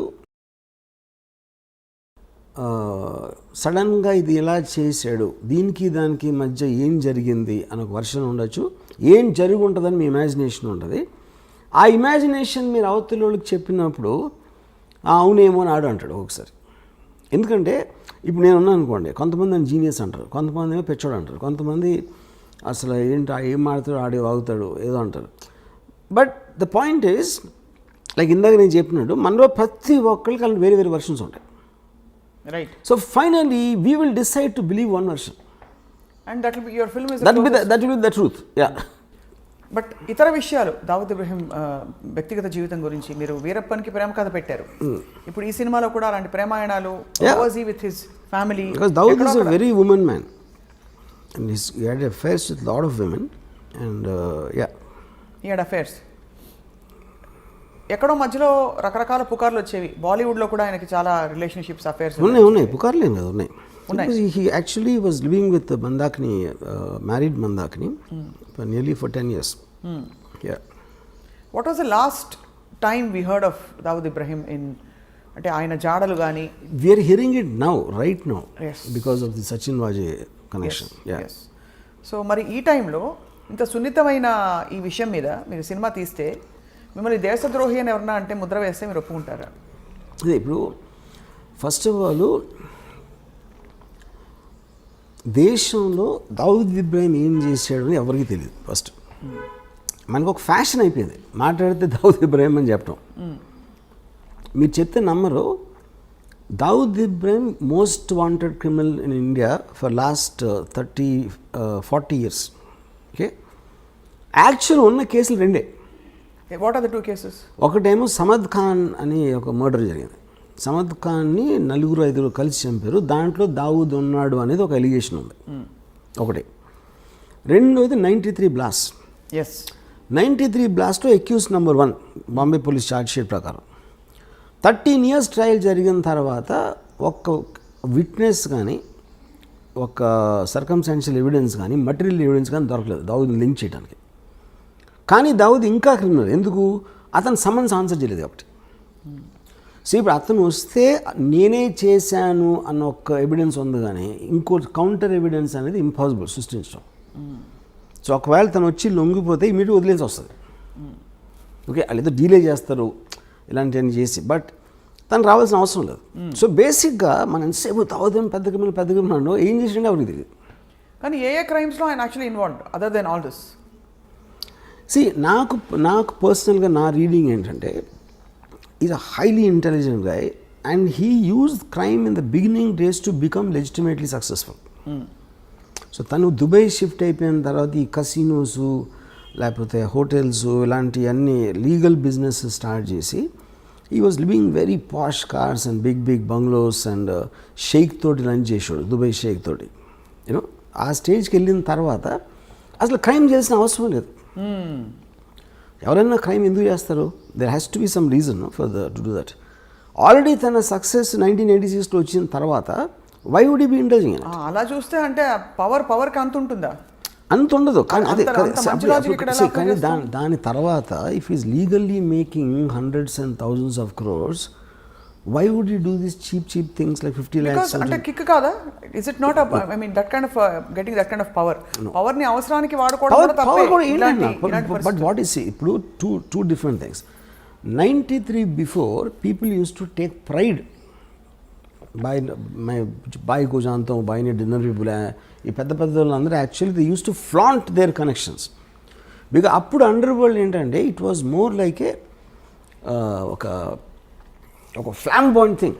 గొడవైన ఇంటర్నల్ గ్యాంగ్ వార్ఫేర్ అలా ఉండేది, కానీ జనాలు బయట మీదకి వచ్చారు కదా. ఇప్పుడు 93లో టెర్రరిస్ట్ యాంగిల్ జరిగింది. ఐఎస్ఐ మౌలానా 93 బ్లాస్ట్ మౌలానా టెర్రర్ యాంగిల్ అనేది అటాచ్ అయ్యింది. That is when the perception change. కానీ ఆ పర్సెప్షన్ ఎందుకు వచ్చింది? Because the police have charge which they can't prove till today. Except for that we never heard of him in any case.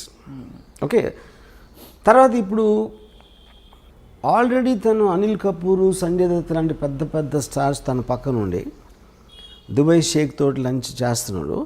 Why would involve in this petty crime? దాని మూలానే మీకు ఆ power ఎక్కువ, కానీ ఎవరికో phone చేసి 50 లక్షలు 1 కోటి రూపాయలు అని బెదిరించి చేసేది దానికన్నా అదే ఎక్కువ, ఇది ఎక్కువ. అంటే అదే స్థాయిలో 50 crores 50 lakhs 1 crore ఉంటుందని ఎందుకు అనుకోవాలి? ఇంకా పెద్ద స్థాయిలో దేశానికి అంటే చాలా తీవ్ర స్థాయిలో భద్రతకి ముప్పు కలిగించే.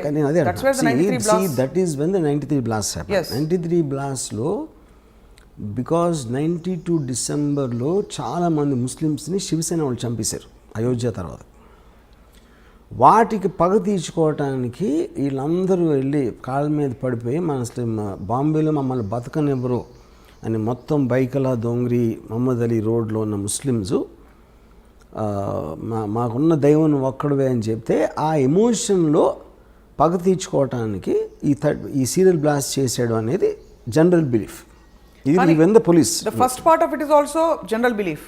ఇది ఇలా ఫలానా శివసేన వాళ్ళు చంపించారు, అది correct. That is recorded thing. That is recorded, but దానివల్లే ఇది చేయించారన్నది general belief. Yeah, general belief including the Bombay police charge sheet. అరే ప్రతీకార చర్య. Yeah, to take revenge on the killing of the Muslims in December is why he did the blast అనేది official charge sheet అది. So which means ఆయన scale of crime ఒక వ్యక్తిగత cause నుంచి ఒక సమూహానికి సంబంధించిన కాజ్గా పెరిగింది. అండ్ ఈ విషయంలో ఆల్సో కొంచెం దేశ పౌరులు, దేశ భద్రత, ఒక మతపరమైన చర్యగా కూడా మారింది. So he scale of operation has grown. So what is the guarantee that? But see, two things. What Dawood did is different. What the police are saying is different. What I believe is different. This kind of a person, I believe, will not do it to jeopardize his entire operations. ఎందుకంటే దాని మూలాన maximum నష్టం ఎవరికి వచ్చింది? దావుద్ ఇబ్రహీంకి వచ్చింది serial blast మూలాన. So you because completely cut off from the. అందులో ఆయనకు వచ్చేది ఏం లేదు, కానీ ఆయన కాబట్టి ఆయన చేయడంటారు. Yeah, because it's too smart and too selfish to indulge in this public charity. Even if it's triggered religiously. What? Because he's not a religious guy, first of all. He never went to a mosque. Yeah. He never went to a mosque. How do you have evidence of that? But he never talked about God. All Muslims maximum గాడ్ని front చేస్తారు కదా ఇప్పుడు. Dawood Ibrahim never spoke about God. So ఈ కాంటెక్స్లో వర్మ గారు, your mentioning Anil Kapoor, Sanjay Dutt వీళ్ళందరూ కూడా ఆయన సన్నిహితంగా ఉండేవారు. ఆ సాన్నిహిత్యం అసలు ఎలా ఏర్పడుతుంది అంటే, ఒక గ్యాంగ్స్టర్ అని తెలిసే వెళ్తారా బాలీవుడ్ నటులు అంటే? ఎందుకంటే ఆ టైంలో అండర్ వరల్డ్ అనే వర్డ్ మనం ఇప్పుడు యూజ్ చేసిన కాంటెక్స్ట్ ఉండేది కదా అసలు. వాళ్ళందరూ పవర్ఫుల్ పీపుల్ అక్కడ. బడా ఆద్మీ బహుత్ ఏ అని ఒక హీరో లాగా చూసేవారు గ్యాంగ్స్టర్స్ని.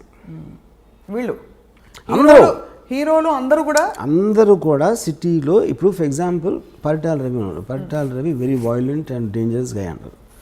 మొత్తం మీకు అనంతపూర్ జిల్లాలో ఎందుకు అందరిని ఎక్కించింది? అందుకే ఎక్కించింది.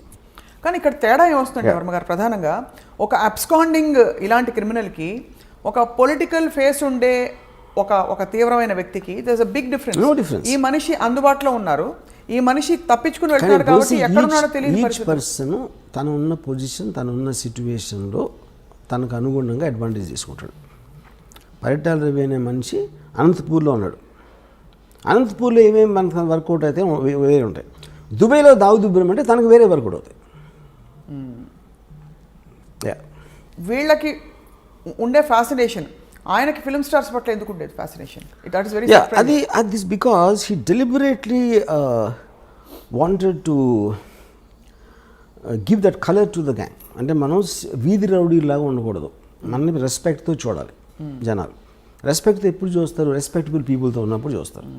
అందుకని పెద్ద పెద్ద పార్టీలు ఇచ్చి ఈ ఫిల్మ్ స్టార్స్ని, పొలిటికల్ లీడర్స్ని, క్రికెట్ ప్లేయర్స్ని ఇలా అందరినీ ఇన్వైట్ చేసేవాడు.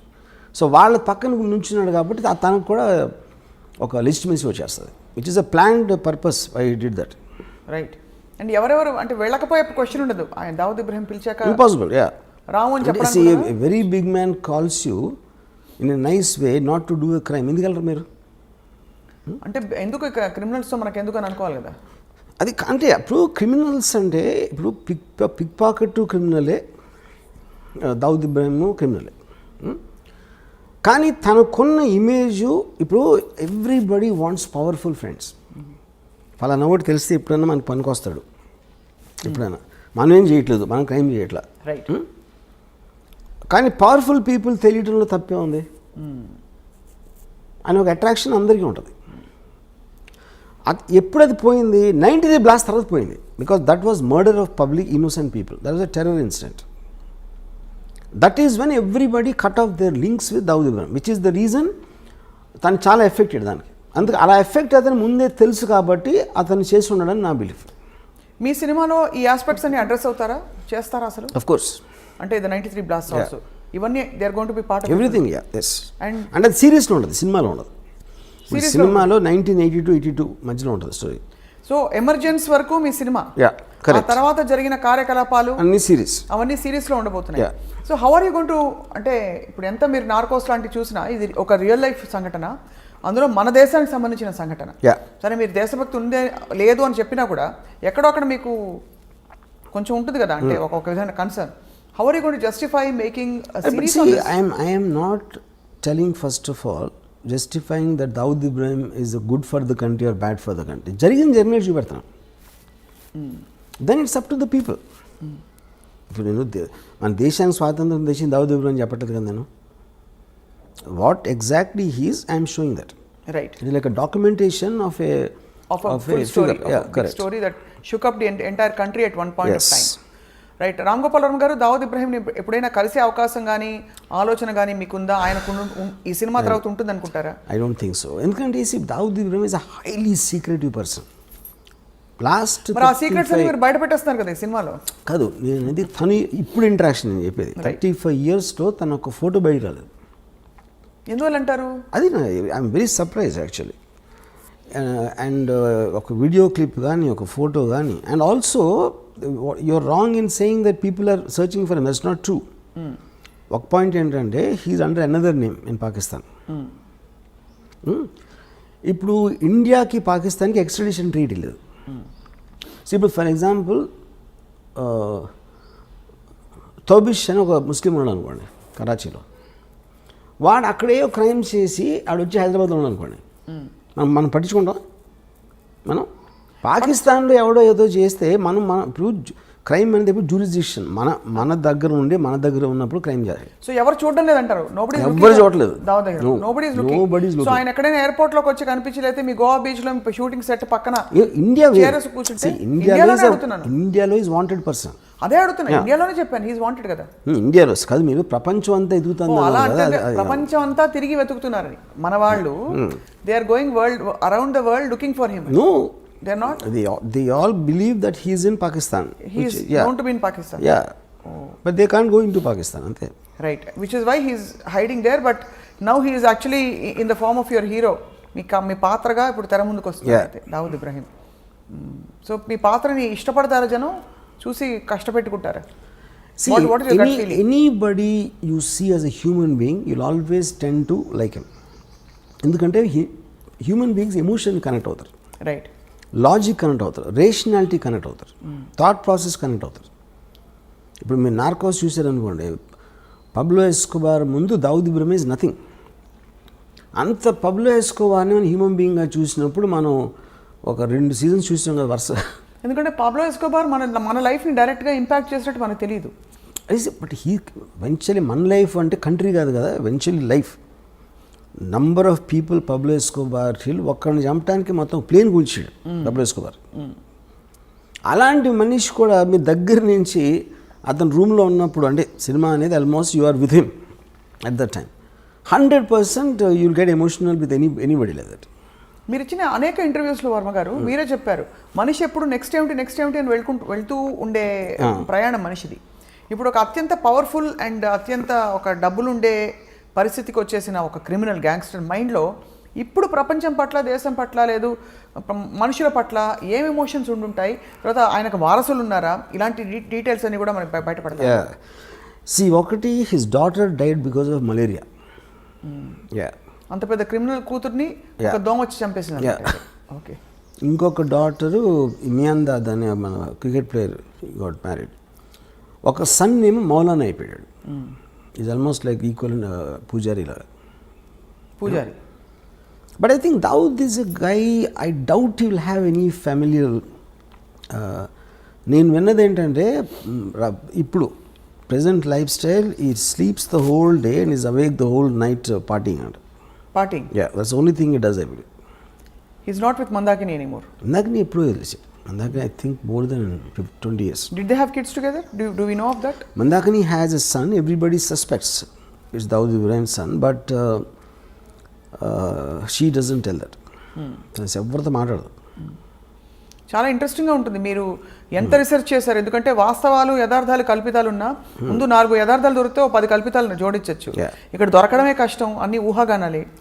ఈ మనిషిని ఎవరు చూడలేదు. ఇంకోటి అసలు ఇన్సైట్ కోసం ట్రై చేయరు అసలు. నాకు ఎంతసేపు పైన చూసేసి ఒక ఇప్పుడు బ్యాడ్ పర్సన్, గుడ్ పర్సన్ అని ఎక్కడ ఉండడు.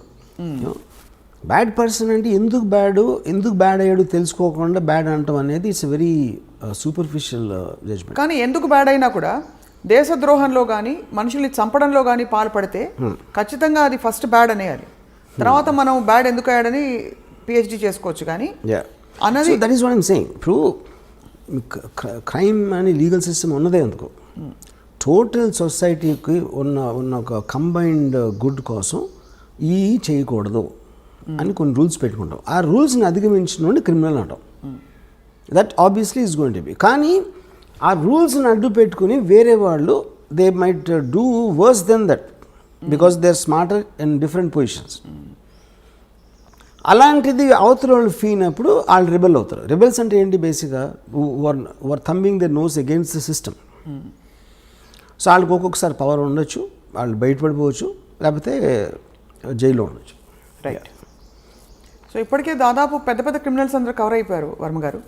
మీ సిరీస్ ఆఫ్ క్రిమినల్స్లో ఇంకెవరైనా మిగిలిన్నారా దావుద్ తర్వాత? ఉన్నారు చాలామంది. వాళ్ళందరూ మీ సినిమాలు తీస్తారు అయితే? నన్ను ఒకళ్ళు అడిగారు, మీరు డైరెక్టర్ అవ్వకపోతే గ్యాంగ్స్టర్ అయి ఉండేవారా అని. మీరు డైరెక్టర్ అవ్వకపోతే క్రిమినల్ గ్యాంగ్స్టర్ అయ్యేవారా అని. నేను I'm like A naturalist studies wild animals. అందరూ మీకు జంతువులు, ఫారెస్ట్లో ఒక స్నేక్ ఉండొచ్చు, కోబ్రా ఉండొచ్చు, లేకపోతే టైగర్ ఉండొచ్చు, లయన్ ఉండొచ్చు. ఆ వైల్డ్ యానిమల్స్ స్టడీ చేయడం నాకు ఇష్టం. That doesn't mean I'm the wild animal. Okay, so ఇప్పుడు నాకు ఒక దాని మీద ఒకడిని చంపాడు అంటే ఆ యాక్ట్ కన్నా ఎక్కువ వాడు చంపే పరిస్థితి, చచ్చిపోయే పరిస్థితి ఎందుకు తెచ్చుకున్నాడు, వీడు చంపే పరిస్థితికి ఎందుకు వచ్చాడు అని స్టడీ చేయడం నాకు ఎక్కువ ఇష్టం. మీరు గతంలో అమ్మాయిల గురించి కూడా ఇలాగే అన్నారు. ఏమని? వైల్డ్ లైఫ్ న్యాచురలిస్ట్ మీరు. అమ్మాయిల గురించి అలా, అమ్మాయిలు అంటే I think that is art for me. అమ్మాయిలు అంటే ఆర్ట్ ఫిల్మ్, నాట్ ఇలాంటి సినిమా కాదు. రైట్. దావుద్ ఇబ్రహీం జంతువు అయింటే ఏమైండేవారు? ఏ జంతువు అయిండేవారు? Closest. I definitely won't equate him with these dangerous animals. Actually, most dangerous animal is human being. Andukane you can control all the animals. Actually, you know, I can't say fox also. Definitely, I won't equate him neither with a snake nor a tiger. ఇప్పుడు ఒక పెద్ద బ్రహ్మ ప్రశ్న, snake or tiger you're saying, అంతేనా? అంటే స్నేక్కి మనం మామూలుగా పావురా అంటే ఏదో దాక్కుని మనకు కనిపించకుండా కాటేస్తుంది అన్న దాని మీద వచ్చి ఉంటుంది అనుకుంటున్నా. పాము అంటే మనకు తెలీదు ఎప్పుడు కాటేస్తుందో అని. టైగర్ అనేది ఆబ్వియస్ స్ట్రెంగ్త్ అది. కానీ తెలివితేటలు కూడా ఉన్నాయి కాబట్టి నక్క కూడా ఉండొచ్చు. అంటే నక్క పాయింట్ ఏంటంటే పరిగెడతా ఉంటుంది. తెలివిగా ఏం చేస్తుందో నాకు ఇంతవరకు తెలియదు. నక్క తెలివింది అంటారు కానీ అది ఏం తెలివి ఉపయోగించింది నాకు తెలియదు ఇంతవరకు. సో ఇది ఒక అన్ని కలగలిసిన ఒక విచిత్ర జంతువు, అంతేనా? I think it more nearer to that. అన్ని కలగలిసి, అన్ని క్వాలిటీస్ కలగలిసిన ఒక విచిత్ర యూనిక్ జంతువు. ఒక పెద్ద డౌట్, నక్కలాగా ఆలోచించి పాములాగా కాటేసి ఫస్ట్ కాటు పడగానే టైగర్ అయిపోతాడు. I think this is the correct thing. ఇచ్చాదారి సాంపులాగా ఉండడానికి. డి కంపెనీ మోర్ డేంజరసా, ఆర్జీవీ కంపెనీ మోర్ డేంజరసా అని ప్రశ్న అడుగుతున్నారు అందరూ అడుగుతున్నారు మీరు తీసే సినిమాల్ని బట్టి. ఇప్పుడు పాయింట్ ఏంటంటే సినిమాలో రొమాన్సైజ్ చేస్తారు అని చెప్తారు, లేకపోతే గ్లోరిఫై చేస్తారు క్రిమినల్స్ని. ఇప్పుడు ప్రతి కమర్షియల్ మెయిన్ స్ట్రీమ్ సినిమాలో కూడా పవన్ కళ్యాణ్ 20 మందిని కొట్టాడు, మహేష్ బాబు 50 మందిని కొట్టాడు, ఇంకోటి ప్రభాస్ 100 మందిని కొట్టాడు. అందరు చప్పట్లు కొడుతూ ఉంటారు, ఏలేస్తూ ఉంటారు. వాళ్ళు ఏం చేస్తున్నారు? చట్టాన్ని వాళ్ళ చేతులకు తీసుకుంటున్నారు, ఇర్రెస్పెక్టివ్ ఆఫ్ వాళ్ళు ఏ రోల్ వేసినా. But that is not to be taken seriously because it's a very comic book, fun, entertainment, action. Nobody takes that seriously. Realistic serious లాంటి, సత్యాలు లాంటి సినిమాలు ఏంటంటే ఎవ్వరు గన్ను తీసుకున్నా వాళ్ళందరూ కుక్క చోచి వచ్చారు ఫైనల్గా. అది గ్లోరిఫై చేయడం ఎట్లా అవుతుంది?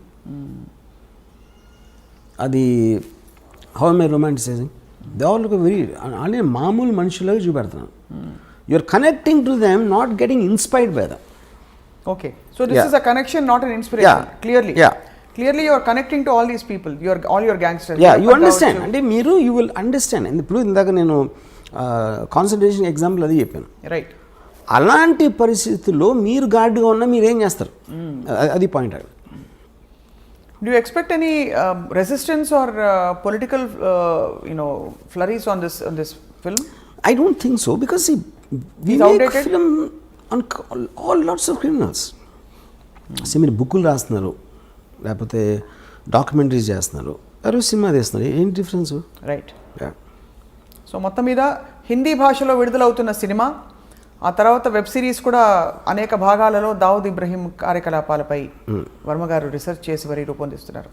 Will the same star cast continue, Varma గారు, or most of them will continue? Tell us a little bit about your casting. అంటే ఈ క్యారెక్టర్స్కి వెతకడానికి మీరు ఆడిషన్ చేశారా? ఆబ్వియస్లీ అంటే నాకు Dawood Ibrahim character I wanted, అంటే అతను హీరోలాగా ఉండకూడదు, ఏదో మసిల్స్ 6 ప్యాక్ వచ్చి ఉండకూడదు. I wanted a very mild looking person who slowly starts growing in the period of time. అతని మైండ్ సెట్ కానీ ఎప్పుడు ఒక అన్నచాటు తమ్ముడులాగా ఉంటాడు most of the time, you know. అప్పుడు ఇది ఆల్మోస్ట్ ఈ యొక్క కాస్టింగ్కి నేను నియర్లీ 35 to 40 పీపుల్ని ఆడిషన్ చేశాను. అండ్ తన brother character is very important సినిమాలో. సో ఆ బ్రదర్కి నాకు తనే పంపాడు, అశ్వత్, దావుద్ ఇబ్రహీం రోల్ వేస్తున్నాడు.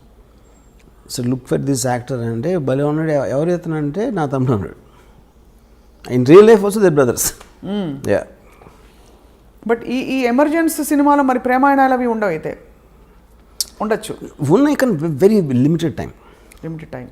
వాట్ ఈస్ ద ఫోకస్ అంటే ultimately D company the movie that is going to release దాని ద్వారా ఏం చెప్పదలుచుకున్నారు మీరు to the world? What is the one story your narrating? I think ఇప్పుడు ఫిల్మ్ అనేది ప్రైమర్లీ ఇప్పుడు నేను శివ తీసినప్పుడు ఏం చెప్పదలుచుకోవాలా, సత్య తీసినప్పుడు ఏం చెప్పదలుచుకో, ఏ సినిమా అయినా it is something storytelling is to create an interesting feel to the listener. ఇదే సినిమా it might be it's completely fictional. ఇప్పుడు గాడ్ ఫాదర్ ఉంది, Godfather is based on Al Capone. Right. Al కపోన్ ఎవరైతే నాకు తెలియదు, God father చూసినప్పుడు ఆ సినిమాగానే చూసాం. అమెరికాలో తెలుసు అల్ కపోన్ ఎవరు. You know, so this film might be seen by generation who never heard of Dawood Ibrahim. So they look at it like a story. So ఇప్పుడు మీరు స్టార్ట్ అయినప్పటి నుంచి మీకు ఒక క్యారెక్టర్స్తో జర్నీ చేస్తున్నారు. Whatever you feel will feel అంతే. రైట్. సో వెయిట్ చేస్తున్నాం Varma garu. Let's watch how D Company is going to I won't say entertain, more like enlighten viewers about అంటే ఇలాంటి ఒక మాఫియా, ఒక గ్యాంగ్స్టర్, ఒక అండర్ వరల్డ్ ఉండిందని చెప్పి. ఇప్పుడు కూడా అండర్ వరల్డ్ జాడలు ఎక్కడైనా కనిపిస్తాయి Varma garu? We don't know. ఇప్పుడు అండర్ వరల్డ్ ఏంటంటే there are things underworld dormant ఉంటుంది, లేకపోతే ఆపరేషన్. డార్మెంట్ అంటే మీరు ఏం చేయకపోతే డార్మెంట్, అది అప్పుడు లేదని చెప్పినాం ఉంది. ఇప్పుడు ఫర్ ఎగ్జాంపుల్ 97, 2005లో కోట్లు అడిగారు, 5 కోట్లు 4 కోట్లు ఎక్స్ట్రాక్షన్. ఇప్పుడు 10 లక్షలు 20 లక్షలు అడుగుతారు. సో 10 లక్షలు 20 లక్షలు అడిగినప్పుడు ఏదో సెటిల్ చేసి ఒక 5-10 ఇచ్చేస్తారు. ఎందుకంటే 5-10 కోసం మళ్ళీ మనం పోలీస్ కంప్లైంట్ ఇచ్చి ఇది అది చేయాలి, ఆ తలనొప్పులు ఎందుకు రాని. అప్పుడు ఆ విషయాలు బయటికి రావు. ఆ బయటికి రానప్పుడు మనకి అండర్ వరల్డ్ లేదనిపిస్తుంది. అదొక పాయింట్. రెండోది, ఎప్పుడైతే మీకు సొసైటీ అడ్వాన్స్మెంట్ పెరిగిన కొద్దీ ఆటోమేటిక్గా ఆర్గనైజ్డ్ క్రిమినల్ సిండికేట్స్ పనిచేయవు. ఇప్పుడు 1920sలో ప్రొహిబిషన్ టైంలో వచ్చింది అమెరికాలో మాఫియా. ఆల్మోస్ట్ 1970కి అయిపోయింది. 1970 నుంచి అమెరికాలో మాఫియా అనేది లేదు అసలు. సేమ్ థింగ్ ఇండియాలో 90s తర్వాత ఇంతవరకు కొత్త గ్యాంగ్స్టర్ అనేవాడు రాలేదు. ఆవిడ 1995 ముందు వరకు వచ్చారు, కానీ 95 తర్వాత లాస్ట్ 20 yearsలో you not seen anyone. But what is the reason? Police వ్యవస్థ ఇంకొంచెం పటిష్టమైంది. yes, of course, 100%. అంటే ఇంకోటి మీకు బ్రాండ్ నేమ్ రావడం కష్టం. ఇప్పుడు బ్రాండ్ నేమ్ ఇండిపెండెంట్గా పేరు లేకుండా ఆయన క్రైమ్ చేయొచ్చు, కానీ డీ కంపెనీ ఫలానా దావుద్ ఇబ్రహీం ఫలానా అబూ సలీం ఫలానా చోటా షకీల్ అనేది అది సేమ్ రీజన్. ఫ్యాక్షనిజం కూడా అంతరించిపోవడానికి అదే కారణం. As much as it's unrelated. Yeah, నిన్న ఇక్కడ మేరీపట్నం దగ్గర జరిగిన హత్య చూసారా? ఇంచోళ్ళ బ్రూటల్ మర్డర్. 2 లాయర్లు ఒక 2 వారాల క్రితం మర్డర్ అయ్యారు. అది రోడ్డు మీద చూసారా? అవును. అంటే వన్ వండర్స్. ఇప్పుడు కూడా అదే సిమిలర్.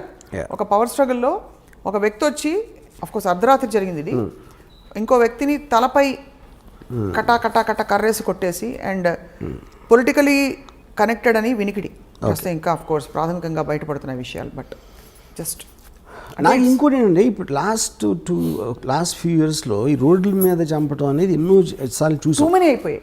కానీ నా ఉద్దేశం అది ఎప్పుడు జరుగుతుంది, ఇప్పుడు సెల్ ఫోన్లు మనం తెలుస్తున్నాయి మనకి అని నా ఫీలింగ్. ఇంత దారుణంగా ఎప్పుడు జరిగాయి వర్మ గారు? రకరకాల సెల్ ఫోన్ వీడియోస్ వలన మనకు తెలుస్తుంది. యాక్చువల్గా ప్రతి ఓడి చేతిలో వీడియో తీసేసే పరికరం ఉండటం వలన ఈ బయటకు వస్తున్నాయి.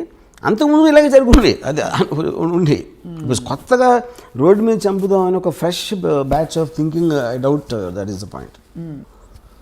చాలాసార్లు మర్డర్స్ ఎప్పుడు మీ దారిలో ఉన్నప్పుడు, ఎందుకంటే మీ ఇంట్లో ఉన్నప్పుడు ఎక్కడికి వెళ్తున్నప్పుడు కాకుండా ఈ రోడ్లో వస్తాడు అన్న ప్లానింగ్స్ చాలా ఎక్కువ ఉంటాయి. చాలా ఫ్యాక్షన్ మర్డర్స్ కూడా జరిగినాయి, అదే అండర్ వరల్డ్ కూడా అదే జరుగుతాయి.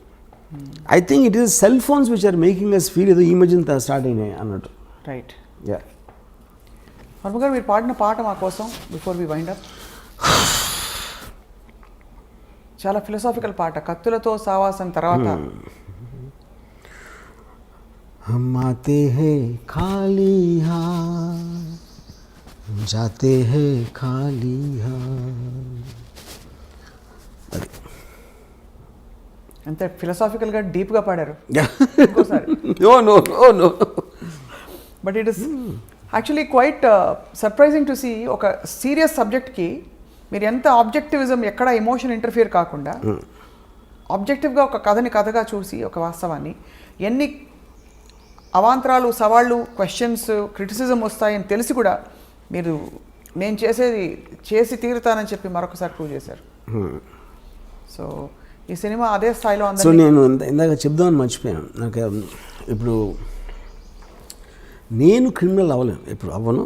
కానీ క్రిమినల్ ఆర్గనైజేషన్ ఎవడన్నా పెడతానంటే నేను మంచి కన్సల్టెంట్ అవ్వచ్చు. Criminal organisation consultant.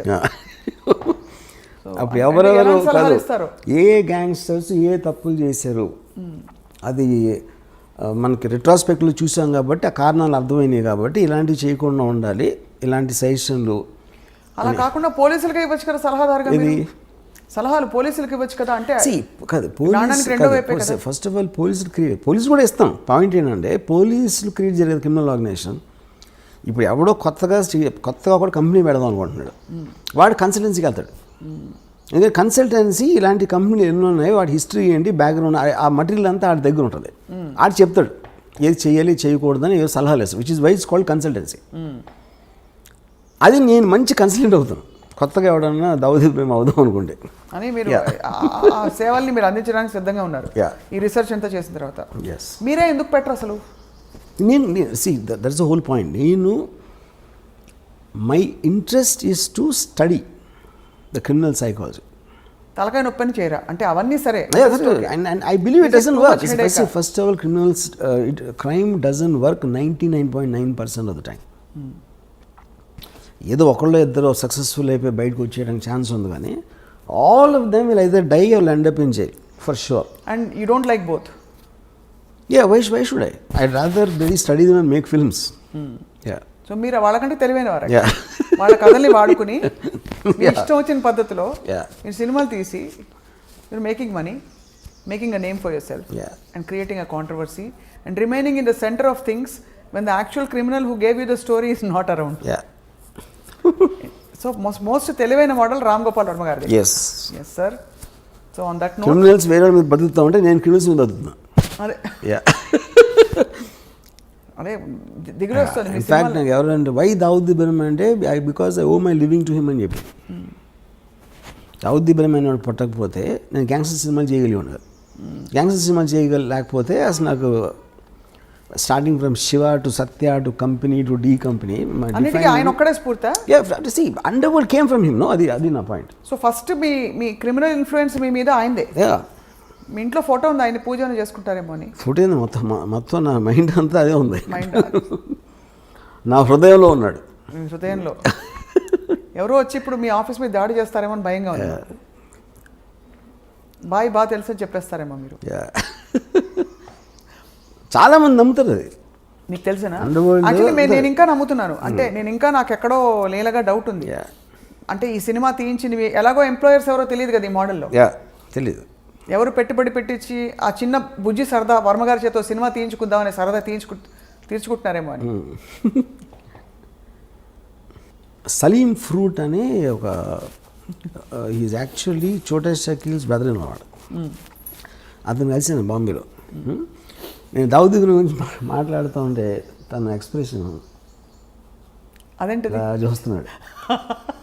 అంటే తనకి బాగా క్లోజ్. తనకు తెలిసిన మనిషి గురించి నేను వీడి దగ్గర వింటున్నాను అనేది మాట ఎక్స్ప్రెషన్. అంటే obviously he has a different vision. అదే ఇప్పుడు యాజ్ ఎ ఫిల్మ్ మేకర్ ఇప్పుడు నేను ఒక చిన్న టైంలో ఒక మనిషి జీవిత కథని నేను ఇంత టైంలో చెప్పాలంటే ఆటోమేటిక్గా ఒక సినిమాటిక్ ఆస్పెక్ట్ ఉంటుంది. దావుద్ ఇబ్రహీం ఎలా మాట్లాడతాడు, ఏం మాట్లాడతాడు ఒక చెప్తాను. అదే లైను తను ఎప్పుడు వినలేదు అనుకోండి, ఈ సలీం ఫ్రూట్ అనేవాడు ఆటోమేటిక్గా look it a very fake thing. ఇప్పుడు Dawood Ibrahim is not educated గా. ఇప్పుడు నేను చాలా ఫిలాసఫికల్గా మాట్లాడుతూ ఉంటే Dawood Ibrahim philosophy, for example నేను ఇవాళ ఒక ట్వీట్ పెట్టాను, I never intended to be a criminal, I'm just using crime to fast track my legitimate success. Dawood Ibrahim అని కోట్ చేశాను. అది 100% దావుద్ ఇబ్రహీం అని ఉండదు, నాకు తెలుసు. ఆయనకి ఇంగ్లీష్ వచ్చి ఉండదంట ఎగ్జాక్ట్లీ ఫ్రేజ్ హిందీలో కూడా అని ఉన్నాడు. కానీ నేను అర్థం చేసుకునేది ఒక స్పిరిచువల్గా పెట్టిన. ఫర్ ఎగ్జాంపుల్ గాంధీ సినిమాలో గాంధీ అన్న ఏ డైలాగ్ కూడా తను ఇప్పుడు అనలేదు లైఫ్ టైంలో. అది రిచర్డ్ యాటన్బర్గ్ స్క్రీన్ ప్లే డైలాగ్స్ ఆయన. సో మీరు ఒక స్పిరిట్ని క్యాప్చర్ చేసినప్పుడు which is what art is about. Art is about what it could be, not about what it is.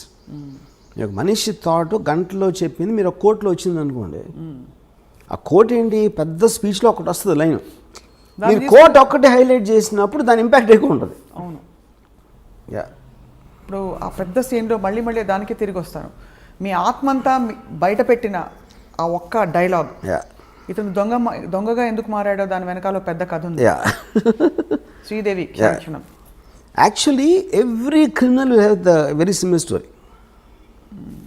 ఆ స్టార్టింగ్ పాయింట్ అనేది చాలా ఎమోషనల్గా ఉంటుంది without exception. Where is the limit అంటే ఇప్పుడు ఫర్ ఎగ్జాంపుల్ పోవర్టీ ఉంటుంది, 1 కోటి మంది పూర్ పీపుల్ ఉన్నారు అనుకోండి, దాంట్లో క్రిమినల్స్ 10 మంది ఉంటారు, 0.01% క్రిమినల్స్ అవుతారు. సో ద జస్టిఫికేషన్ అనేది మన ఇప్పుడు ఫర్ ఎగ్జాంపుల్ బతుకంతా బానిసగానే ఉండాలి ఒకటి ఫిక్స్ అయిపోతాడు. ఇంకో నేను బానిసగా ఎందుకు ఉండాలి అడిగినప్పుడు అసలు ఈ లాస్ ఈ చట్టాలని వాళ్ళకు అనుకూలంగా రాసుకున్నారు, నేను ఎందుకు దాన్ని పాటించాలి అంటే భయపడి. సో భయపడినంత మాత్రాన నేను బానిసలాగా ఉంటాను నాకు ఇష్టం లేదు కాబట్టి నేను ఎదురు తిరుగుతాను అంటాడు.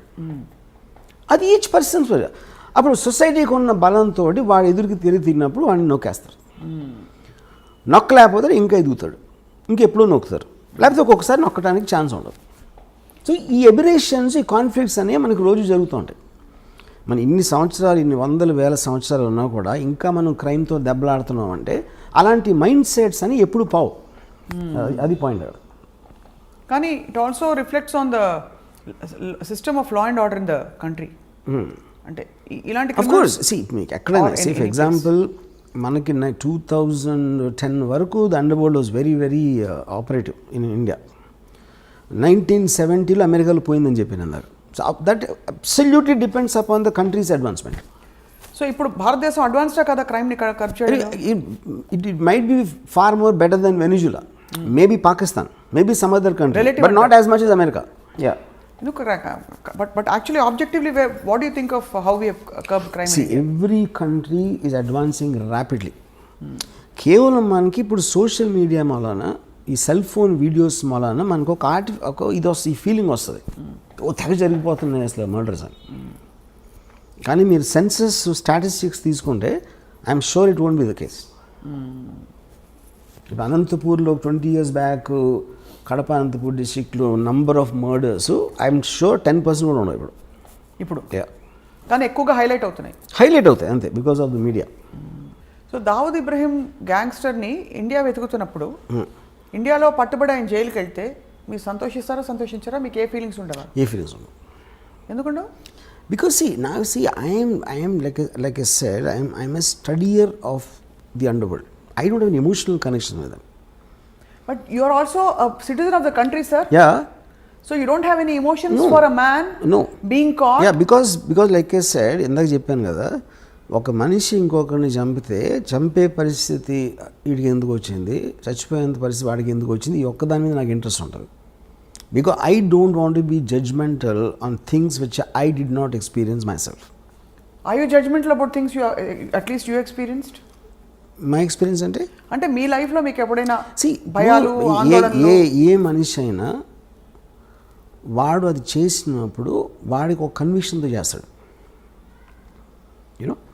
సో అలాంటప్పుడు నేను చేసినప్పుడు నేను క్రైమ్ అనుకున్నది, ఏ మనిషి కూడా క్రైమ్ చేస్తానని అనుకుని చేయడు. బికాజ్ వాడి మైండ్లో ఏదో ఆడికి ఒక కన్విక్షన్ ఉంటుంది. ఇందాక నేను చెప్పినట్టు. So are you telling me Dawood ఇబ్రహీంకి ఇవన్నీ చేయించినప్పుడు నేను తప్పు చేస్తున్నది చట్ట విరుద్ధం అని తెలీదా? చట్ట విరుద్ధం వేరు. చట్ట విరుద్ధం అనేది వాళ్ళు ఎలా చూస్తారంటే పోలీసులు మాకన్నా కరప్టు, పాలిటీషియన్స్ మాకన్నా కరప్టు, వాళ్ళు సిస్టమ్ని అడ్వాంటేజ్ తీసుకున్నప్పుడు నా చేతతో నేను తీసుకుంటున్నాను అని ఆలోచిస్తారండి. They believe 90% of the people are idiots. Power పొజిషన్స్లో ఉన్న అందరికీ కామన్ థాట్ అది. పోలీసులు అదే అనుకుంటారు, పొలిటీషియన్స్ అదే అనుకుంటారు, అండర్ వరల్డ్ కూడా అదే అనుకుంటారు. సో ఎవరికొన్న సిచ్యువేషన్లో ఎవరికొన్న పవర్లు మేము ఎలా తీసుకోవాలి, ఎలా బయటపడాలి అని ఒక్కటే ఆలోచిస్తారు. కానీ they will never think about themselves consciously doing something wrong. So you feel that Dawood Ibrahim never ever feels he has done something wrong? No.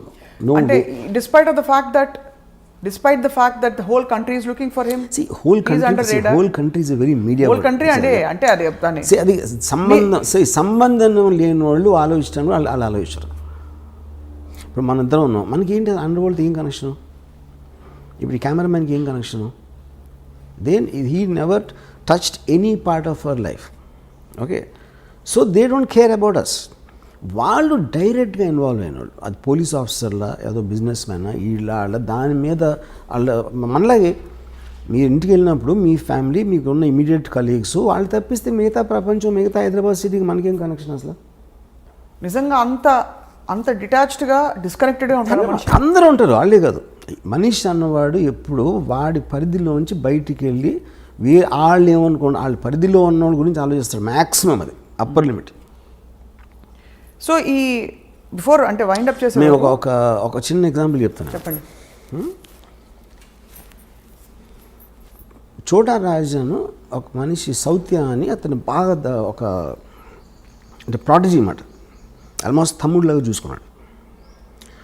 చూసుకుని ఒక పర్టిక్యులర్ స్టేజ్లో దావుద్ ఇబ్రాహింకి చోటా రాజన్కి గొడవ వచ్చినప్పుడు ఈ సౌత్య అనేవాడు రాజాన్తో కలిసిపోయాడు.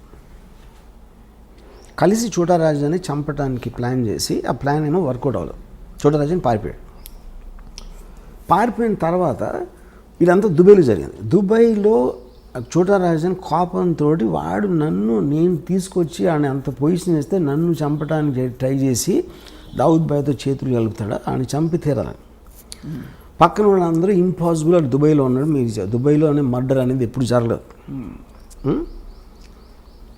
అంటే వీడు ఏం చేశాడంటే, ఒక బాంబే నుంచి నలుగురిని తెప్పించి హిట్మెన్, దుబాయ్లో చేయలేదు ఎప్పుడు, కానీ ఎప్పుడు చేయనంత మాత్రాన ఫస్ట్ టైం దేనికన్నా ఫస్ట్ టైం ఉంటుంది.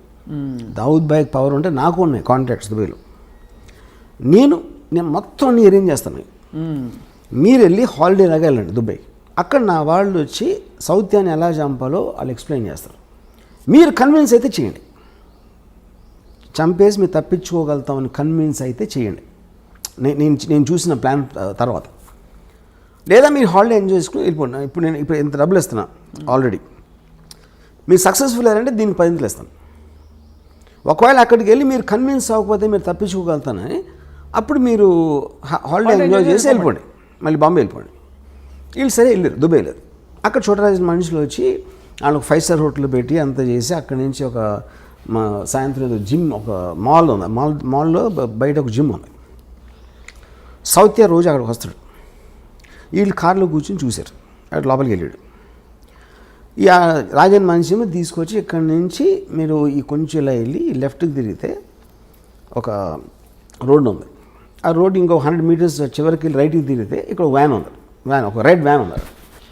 మీరు రేపు సాయంత్రం ఇక్కడ వెయిట్ చేసి సౌత్య రాగానే ఆయన షూట్ చేసి చంపేసి పరిగెత్తి లెఫ్ట్కి తిరిగి రైట్కి తిరిగి వ్యాన్లో కూర్చుంటారు. ఈ వ్యాను డైరెక్ట్గా పోర్టుకి తీసుకెళ్తుంది. పోర్టు దగ్గర కస్టమ్స్ వాళ్ళు అందరినీ ఆల్రెడీ సెట్ చేశాడు రాజన్ భాయ్. వాళ్ళు మిమ్మల్ని బోట్లో ఎక్కిస్తారు. ఆ బోటు యాట ఇండియాకి వచ్చేస్తుంది అని డీటెయిల్స్ అన్నీ చెప్పి, ఆ రోజు రాత్రి ఆ కస్టమ్స్ వాళ్ళు వచ్చారు కలవడానికి. వచ్చి వాళ్ళందరూ డ్రింక్స్ తాగి, ఆ కస్టమ్స్ ఆఫీసర్ ఏం చెప్పాడంటే, ఈ బ్లూ గేట్ ఒకటి ఉంది మీ పోర్టులోకి వచ్చిన తర్వాత, ఆ బ్లూ గేట్ దగ్గర నేను ఉంటాను, నేను ఫ్రంట్ సీట్లో ఎక్కుతాను, యూనిఫామ్ నేను ఫ్రంట్ సీట్లో ఎక్కని ఎవడు నా ఆ వ్యాన్ ఆపడం, నేను డైరెక్ట్గా తీసుకెళ్ళి మిమ్మల్ని యాట ఎక్కిస్తాను అని చెప్పాడు. ఈ మొత్తం ఎలాబరేట్ డీటెయిల్ అన్నీ స్టడీ చేసి ఫైనల్గా కన్విన్స్ అయ్యాడు. కన్విన్స్ అయ్యి ఓకేనా. నెక్స్ట్ డే సాయంత్రం వచ్చాడు సౌత్య, కిందకి దిగి టపా షూట్ చేశారు. షూట్ చేసి పరిగెత్తారు, లెఫ్ట్ టర్న్ తిరిగారు, రైట్ టర్న్ తిరిగితే వ్యాన్ లేదు అక్కడ. వ్యాన్ లేదు, ఇవాళ ఇటు హెల్టర్ స్కెల్టర్ అయిపోతే ఈ లోపల దుబాయ్ పోలీసు వచ్చి పడుకున్నారు. ఇంట్రాగేషన్లో నేను రాజన్ మనుషులు అని చెప్పారు. అది రాజన్ కావాల్సింది. Rajan never wanted them to be escaping. ఈ కస్టమ్స్ వాళ్ళు ఎవరంటే వాళ్ళు యాక్టర్లు, వాళ్ళు కస్టమ్స్ ఆఫీసర్లు కాదు. వాళ్ళు వచ్చి కస్టమ్ ఆఫీసర్ లాగా చేసి వీళ్ళకి నమ్మకం కలిగించడానికి అలా మాట్లాడి ఈ ఫోటోలన్నీ చూపించాడు. My goodness. ఓకే, ఇప్పుడు ఎందుకు చేశాడు చోటరాజన్ ఇది?